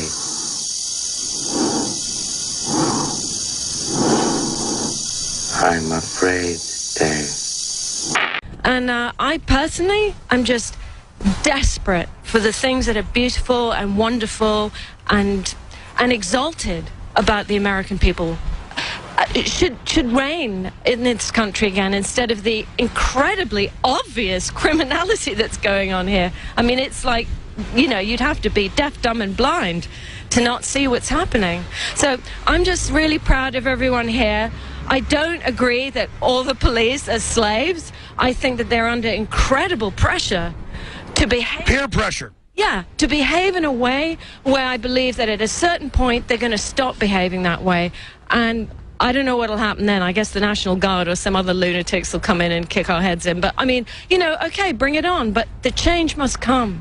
And I'm praying for it. Sure, you know, I'm not looking for physical stuff. I want them to be free and happy. But, I mean, I got punched in the stomach first. And so they was all targeted by Homeland Security. Now that I'm not emotional, then I gave in and let them be mean to me and shove some guy's head over and over again into that and punch some person and almost knock a little girl into the ground. But then they chased us around past the barricades and attacked us again. No, but that's the thing is that why do it? They're supposed to be peace officers, not guys being intimidating, pushing a woman who is doing nothing but doing what they're saying, shoving me in a way that if I was in a bar and I was 6'2" and a man, I'd probably get in a fight. when do you actually take on your own ability to think for yourself, even if you're in a position where you're supposed to take orders? When's that point arrive? And that's the point that these police officers need to get to, which is why I feel sad when you guys scream at them, you slaves, you f***ers, you bastards. You know, it's like, I just wish that actually, seriously, I mean, I thought about doing it and then I got shy, but I just felt like saying, listen, I don't know what you're thinking, but please stand up for what's right. They surely know what that is. We're just talking about First Amendment stuff.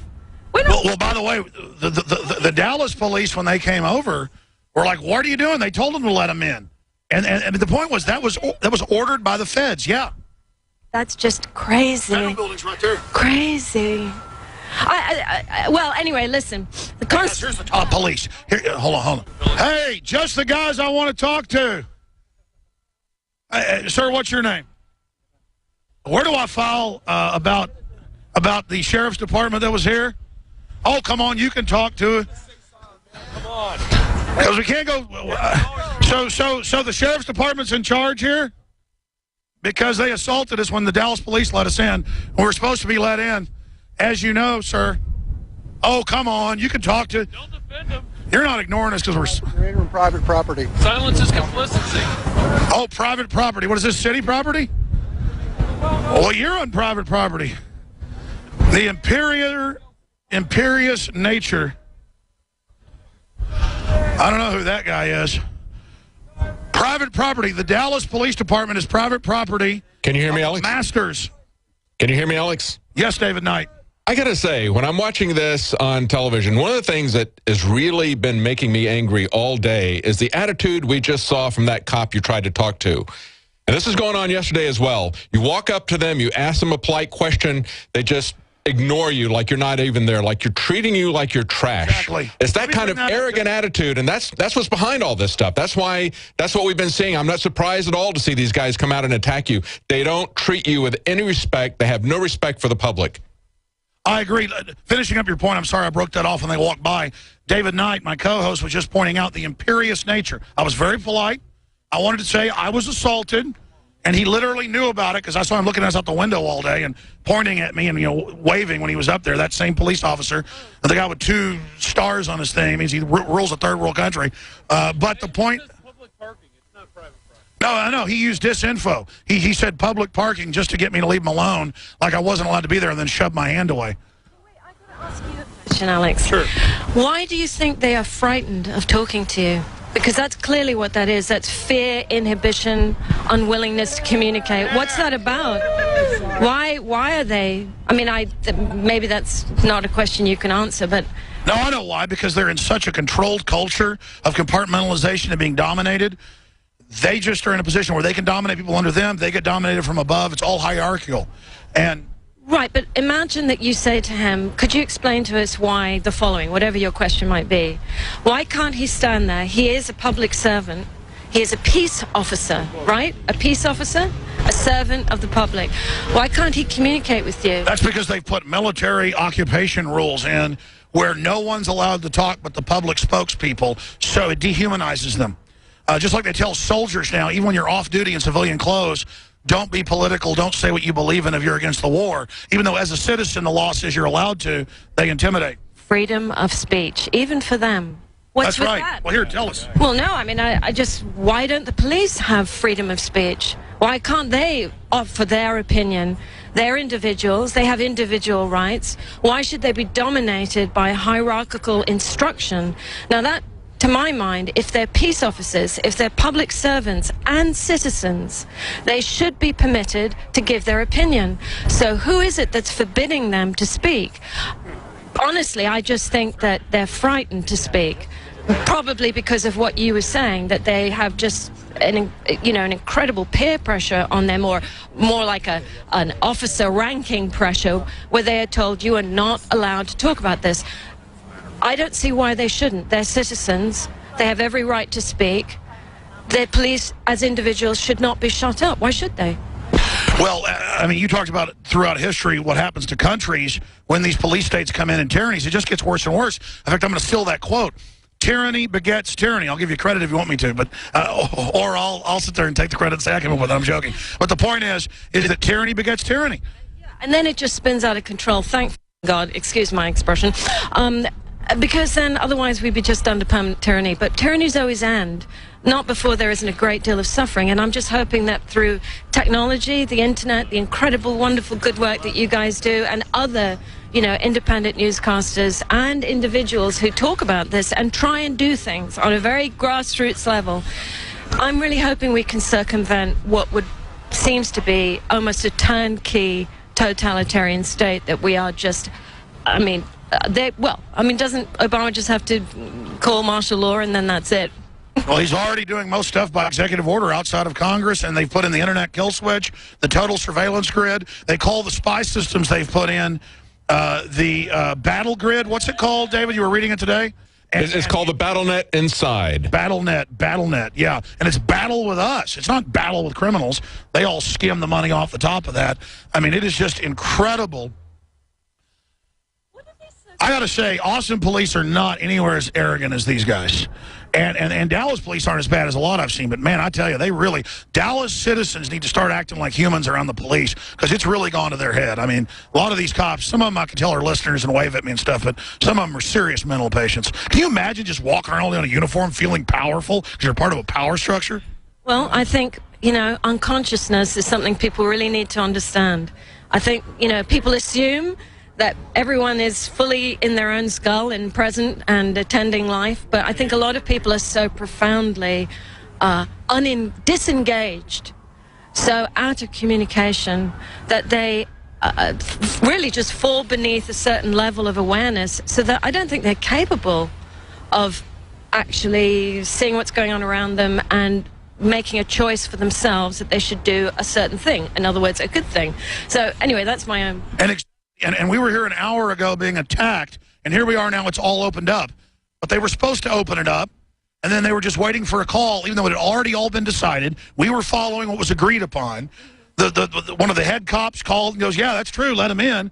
And then Homeland Security, the federal building, the same federal government taken over 50 years ago today, they literally ordered auxiliary police for special unit over to attack us and tried to start a fight, but they failed, and now the info is going out. What is your overall view of the state of the world, the whole world government, the whole cybernetic systems, the whole technocracy? It is a turnkey takeover. What do you think the end game of the rulers are? Because everything I see them doing is trying to suppress human consciousness and awakening, because they know there's an awakening happening, in my view. What's your take on that? Well, actually, it just makes me think of There Will Be Blood. Did you ever see that film? Excellent film. Right. I can't remember the director's name. Says John Paul Johnson something. Yep. Yeah, brilliant. I think that one has to understand that anyone that's attracted to that level of power, I think, is already in a kind of diseased state. Very few people would ever want to get to that level of domination, power, and to get to that place, you have to do a lot of really, I think, pretty bad things. So once those people get there, and once they get that kind of power, I think that that's what you're looking at is insanity. You're just looking at individuals who are insane and so mangled in their souls that they actually have no love or appreciation for the rest of humanity. And I think that is what's happening on this planet, that those individuals have gotten to that level of power, and I think they, you know, keep on going. Like the Rockefellers, I don't know how they manage to keep, you know, spawning more evil creatures, but, you know, they do. And up they stay and sit on all of us. And it's repeated itself so many times throughout history. It's just now technology has given them a kind of an omnipotence that is terrifying. And that's why laws do have to be put in place. And when people say, like in England, they say, well, as long as you're behaving yourself, you've got nothing to worry about. But they don't understand that's such a simplistic viewpoint, because the very people that are protecting both intellectual, you know, domains, artistic domains, are the first ones who are going to fall victims to that system. Yeah, of course, if you're just, you know, running a shop, you know, and you're minding your own business, no one's going to come get you. But the people that really keep society moving, keep art free, and really expressing what needs to be expressed, they're the first ones to get it in the back of the neck. And it's not in the kind of obvious way that it used to be, where you just get poisoned, stabbed, or whatever. You get sort of like intimidated, or you get dropped out of a circle of artists that would have otherwise been, you know, backed with money, or you won't get spoken about in the newspaper. I mean, you get, it's a very subtle way of just eliminating you from the scene. But when you have those monitoring systems that we, you know, like the NSA, thank God for Edward Snowden. Bless his heart. Jesus. I mean, I can't imagine the embarrassment. Oh, that was the other thing. How about Obama putting, what's his name? James, what's his face? The head of the NSA? Oh, absolutely. James Clapper. Right. In charge of the independent committee that's going to investigate the NSA.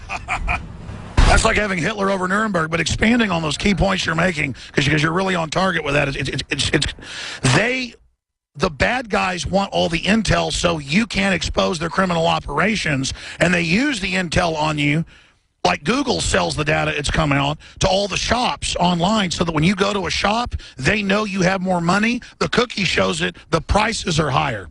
Like, I could do that with my shopping cart. I could buy that data, that metadata they call it, from Google, that cookie data, and then when they come to the Infowars.com shop, it would have a higher price. No, I'm serious. That's one example of what the panopticon technology can do.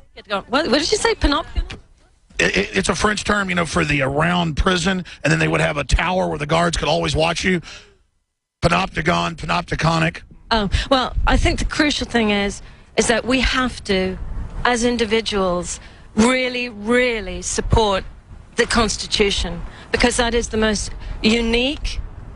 Nowhere else has it, really. I think maybe different countries have copied it. It's the most unique declaration of real spiritual rights. And it is a spiritual thing. I mean, how many of us, you know, have different opinions? But the bottom line is that real independence, freedom of thought, freedom of speech, freedom of expression, with a great regard to helping and being of service. Because I don't think, you know, people should just feel free that they can just go around and clock people on the head and go, yeah, well, I'm free. I'm going to clock people on the head. No, it's libertarian. You're free to do everything you want until it hurts somebody else or crosses onto there. But, I mean, this is like Clockwork Orange, though, because they are hiring the criminals to be the police now. What we saw today, not all of them, but that key group at the middle that attacked first. It's impossible. I don't believe it.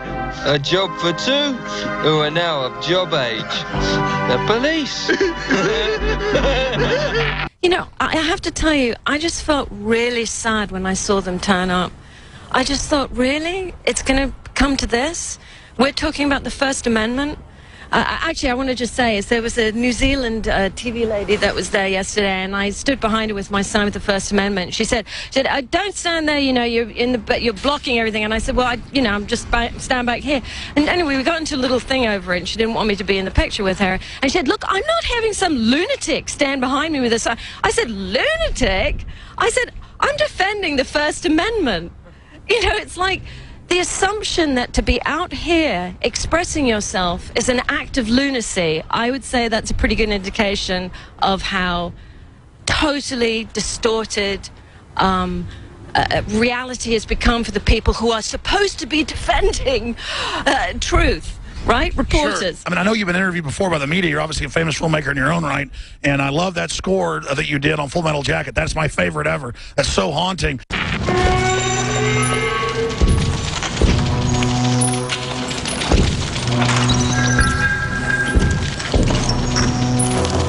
What would your dad, I know you're taking that question, but I'd love to know, what would your dad with his great artist mind to see real reality, what would he think about what America's turned into? Because his films predicted it. Well, I was saying to you last night, I feel that my father was very haunted by those factions on this planet that try to manipulate humanity. I think the films that he made, he wanted people to think for themselves, experience for themselves, whatever it meant to them. But I would say that if you look at every film he made, it certainly addressed all these things that we're speaking about. I mean, Clockwork Orange, thought control, you know, anti-war films, the fact that war is just pure slaughter, that it's got nothing to do with any of the usual things that they send people out for. Dr. Strangelove? Yellow. Whole point of the Doomsday Machine is lost. If you keep it a secret, why didn't you tell the world, eh?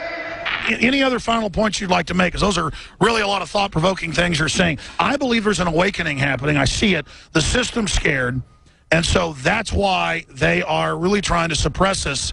And it's just more key than ever that everybody start resisting in little ways, lovingly, but also aggressively when we have to, so that there's no way they can stop all of us. It's essential to stop the evil from totally taking over. Because you can see it's trying to take over because it can see the end is near. Yeah, I think the important thing that you're outlining here is that people have to learn how to confront evil and not to alter it or to lessen it and to somehow, you know, go, well, I'm sure they didn't mean to push you. It's like, well, you know, you need to face, you need to confront and really properly look at what's happening and not try and explain it away or give it justifications or anything, because at this juncture we still, by our fingernails, have the chance to make a difference and turn this around, and to not take part and to just watch. You know, I mean, it's a little scary, believe me. I was a little scared when those sheriffs turned up, but if you don't stand there and push back, not in a stupid, aggressive way, but if you don't push back, if you don't face it and confront it for what it is, it'll just take over, and then no one will be free. Well, you're right, and the power structure's made the calculation that we're cowards, we've given up, we're going to roll over. They do stuff like that so people don't come out and demonstrate against wars. What happened at the G20? They do that so people see people being attacked, they get scared, so that they can then take over everybody's freedom. That's why you've got to go out and do this and face the fear and get through it. It's actually kind of fun to fight tyranny, so why not?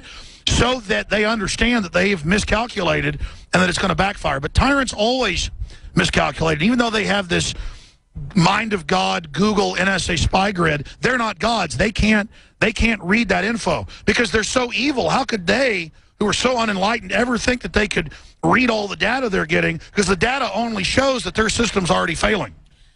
I would just like to add that I think to describe it as evil is to give it certainly an adjective to describe it. It certainly results in evil. But I think the important thing is it's an incredible degree of insanity, because only insanity would breed acts that are so destructive and harmful. And, you know, when you think of the destruction of the animals and the environment and the corporations that just seem to gaily, you know, stride forward through every decade, destroying everything. Why aren't they even worried about Fukushima now when it's melting down even worse? They don't even care anymore. 91% of the reactors are leaking. Insanity. Look, if you're really insane, you have no grasp or care for what's going on. And I think that's what this is. It's like organized insanity. And I think people need to recognize that and realize there's a lot more sane people. I would say there's probably about, you know, billions of sane people on this planet, and just a very few nutters.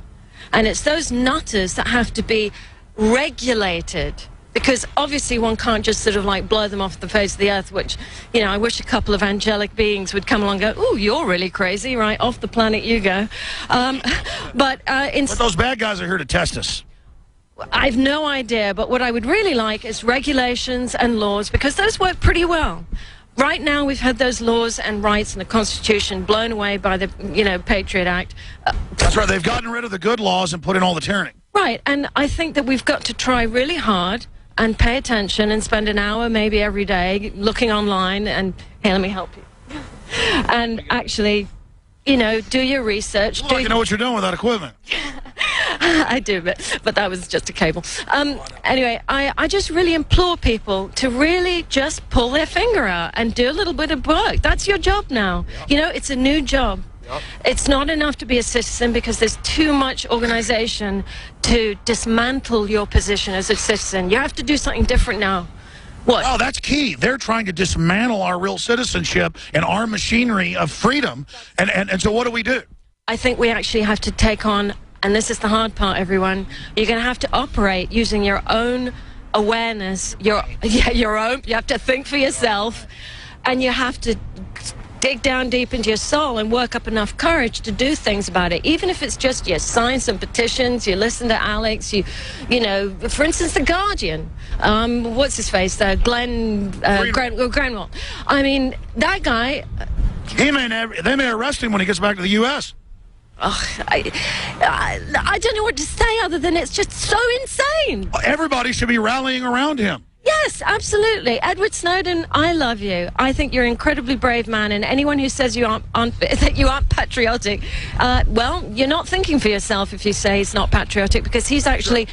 Look, the German government, right? They've all issued themselves encrypted cell phones now. Even they're bloody pissed off at being monitored. Well, that's the thing. You get rid of checks and balances and freedom, it always blows back. The tyrants, you don't escape it. You've got to give everybody a respect and liberty and freedom, because your kids have it too. When someone robs your neighbor's freedom, they're robbing your freedom. I think the important part is that everyone, regardless of your position, regardless of whether everyone that you know thinks you're a complete extremist or lunatic, the fact is, folks, the full interview will be posted on YouTube in about 30 minutes at Infowars.com. We're going into overdrive. We'll be right back, ladies and gentlemen, but that's part of the live interview. Strategic relocation is a systematic way to think strategically in the future about how do I safeguard. Renowned author and expert, Joel Skousen. The U.S. isn't building huge underground bases and bunkers because of some terrorist threat. They know that a massive nuclear attack is coming. They want that attack to come. Joel Skousen is renowned as one of the world's foremost experts in strategic relocation and the securing of your home. What I tell people is that you do have time. We talk about natural disasters, the health environment. We talk about pollution, the water quality. My personal experience about being in every one of these states, most people won't even be ready and won't be able to get out of town because there'll be absolute panic. There is no preparedness without strategy. This Christmas, give the gift of preparedness. Strategic Relocation, the film, with Joel Skousen and Alex Jones. Available only at InfoWarsShop.com or by calling 888-253-3139. Coast to coast, direct from Austin. You're listening to the Alex Jones Broadcasting Network.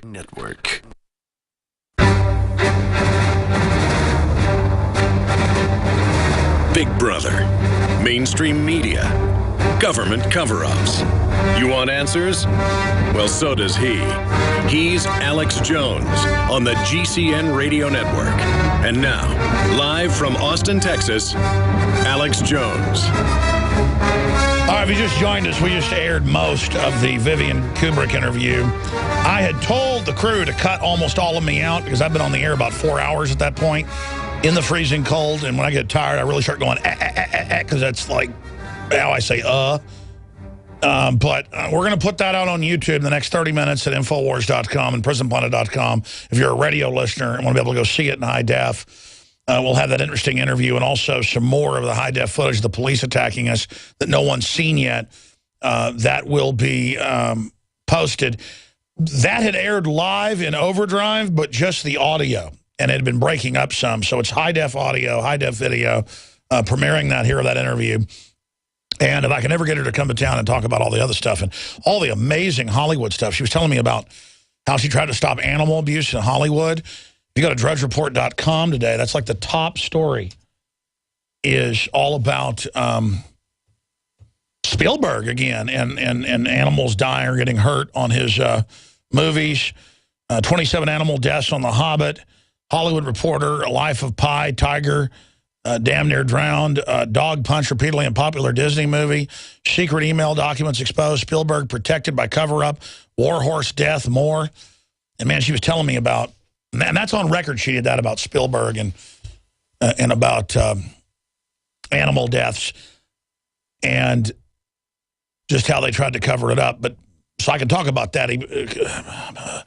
But it's just funny, she was talking to me about that a lot privately, and then now it's a big story today in the news. Movies, TV awash in hidden animal abuse. In the old days, they're going to have a horse battle or whatever. They just run the horses actually off the real cliff to die. And I am against the abuse of sentient animals. My issue is that it then turns into a total anti-human movement and isn't used to actually even protect animals. But everybody I know loves whales and giraffes and things like elephants. But the larger issue is I don't want the animal movement to turn into an anti-human movement. I said I'd go into overdrive to take your phone calls, and I appreciate everybody holding. I'll see how many I can get to right now, and then I've got to end it. I apologize because my voice is going out from this weekend screaming. Let's talk to Kathy in Texas. You were at the JFK protest. You want to talk about it? Go ahead. Excellent, Alex. Excellent. And it was heartening to see the brave and beautiful men, women, and children out there standing up against tyranny. Also, I want to thank you to the outstanding InfoWars crew. And if Sheriff Valdez up in Dallas probably needs to reevaluate her oath and commitment to the U.S. Constitution. And I want to wish you and all InfoWarriors out there a happy Thanksgiving, and God bless you in the name of Jesus. Thank you very much, Kathy. We're going to jump. Kathy had beautiful words, but, man, her phone had that perfect frequency. My dad's cell phone does that. And it's almost like migrating voice, but times 10. Like a little bit of it is endearing, I guess, but a lot of it is, wow. You could put me in a torture chamber with that. And again, and it wasn't her voice. It was the perfect, just like a laser beam of sound. Telephones can do that. Chris in Georgia, we only got about a minute. Go ahead. Hi, Alex. How's my cell phone doing? Very soft and wonderful. Very heavenly. All right, listen, I got another mild criticism. Okay. You know, you're talking always about the dumbed-down populists and the portion of the American people that are waking up, fluoride heads and all that. Well, you know, you realize those are not the people that you're talking to on your show. The people that get on your show are not those people. No, I know, but I'm not talking about you. I always say that. I'm talking about these are victims. We shouldn't even be mad at them. We need to reach out to them. And the people I'm really mad at are people that are aware of all this and are just using it for power. But I hear you. I apologize. I'll try to be more clear. Thank you so much. In the last 50 years, iodine has been phased out of our staple foods and replaced with the halogen bromine, a practice now banned in nations around the world. Guess what else is in the halogen family? Fluoride. Ladies and gentlemen, Alex Jones here. In 1924, the federal government did the right thing and encouraged salt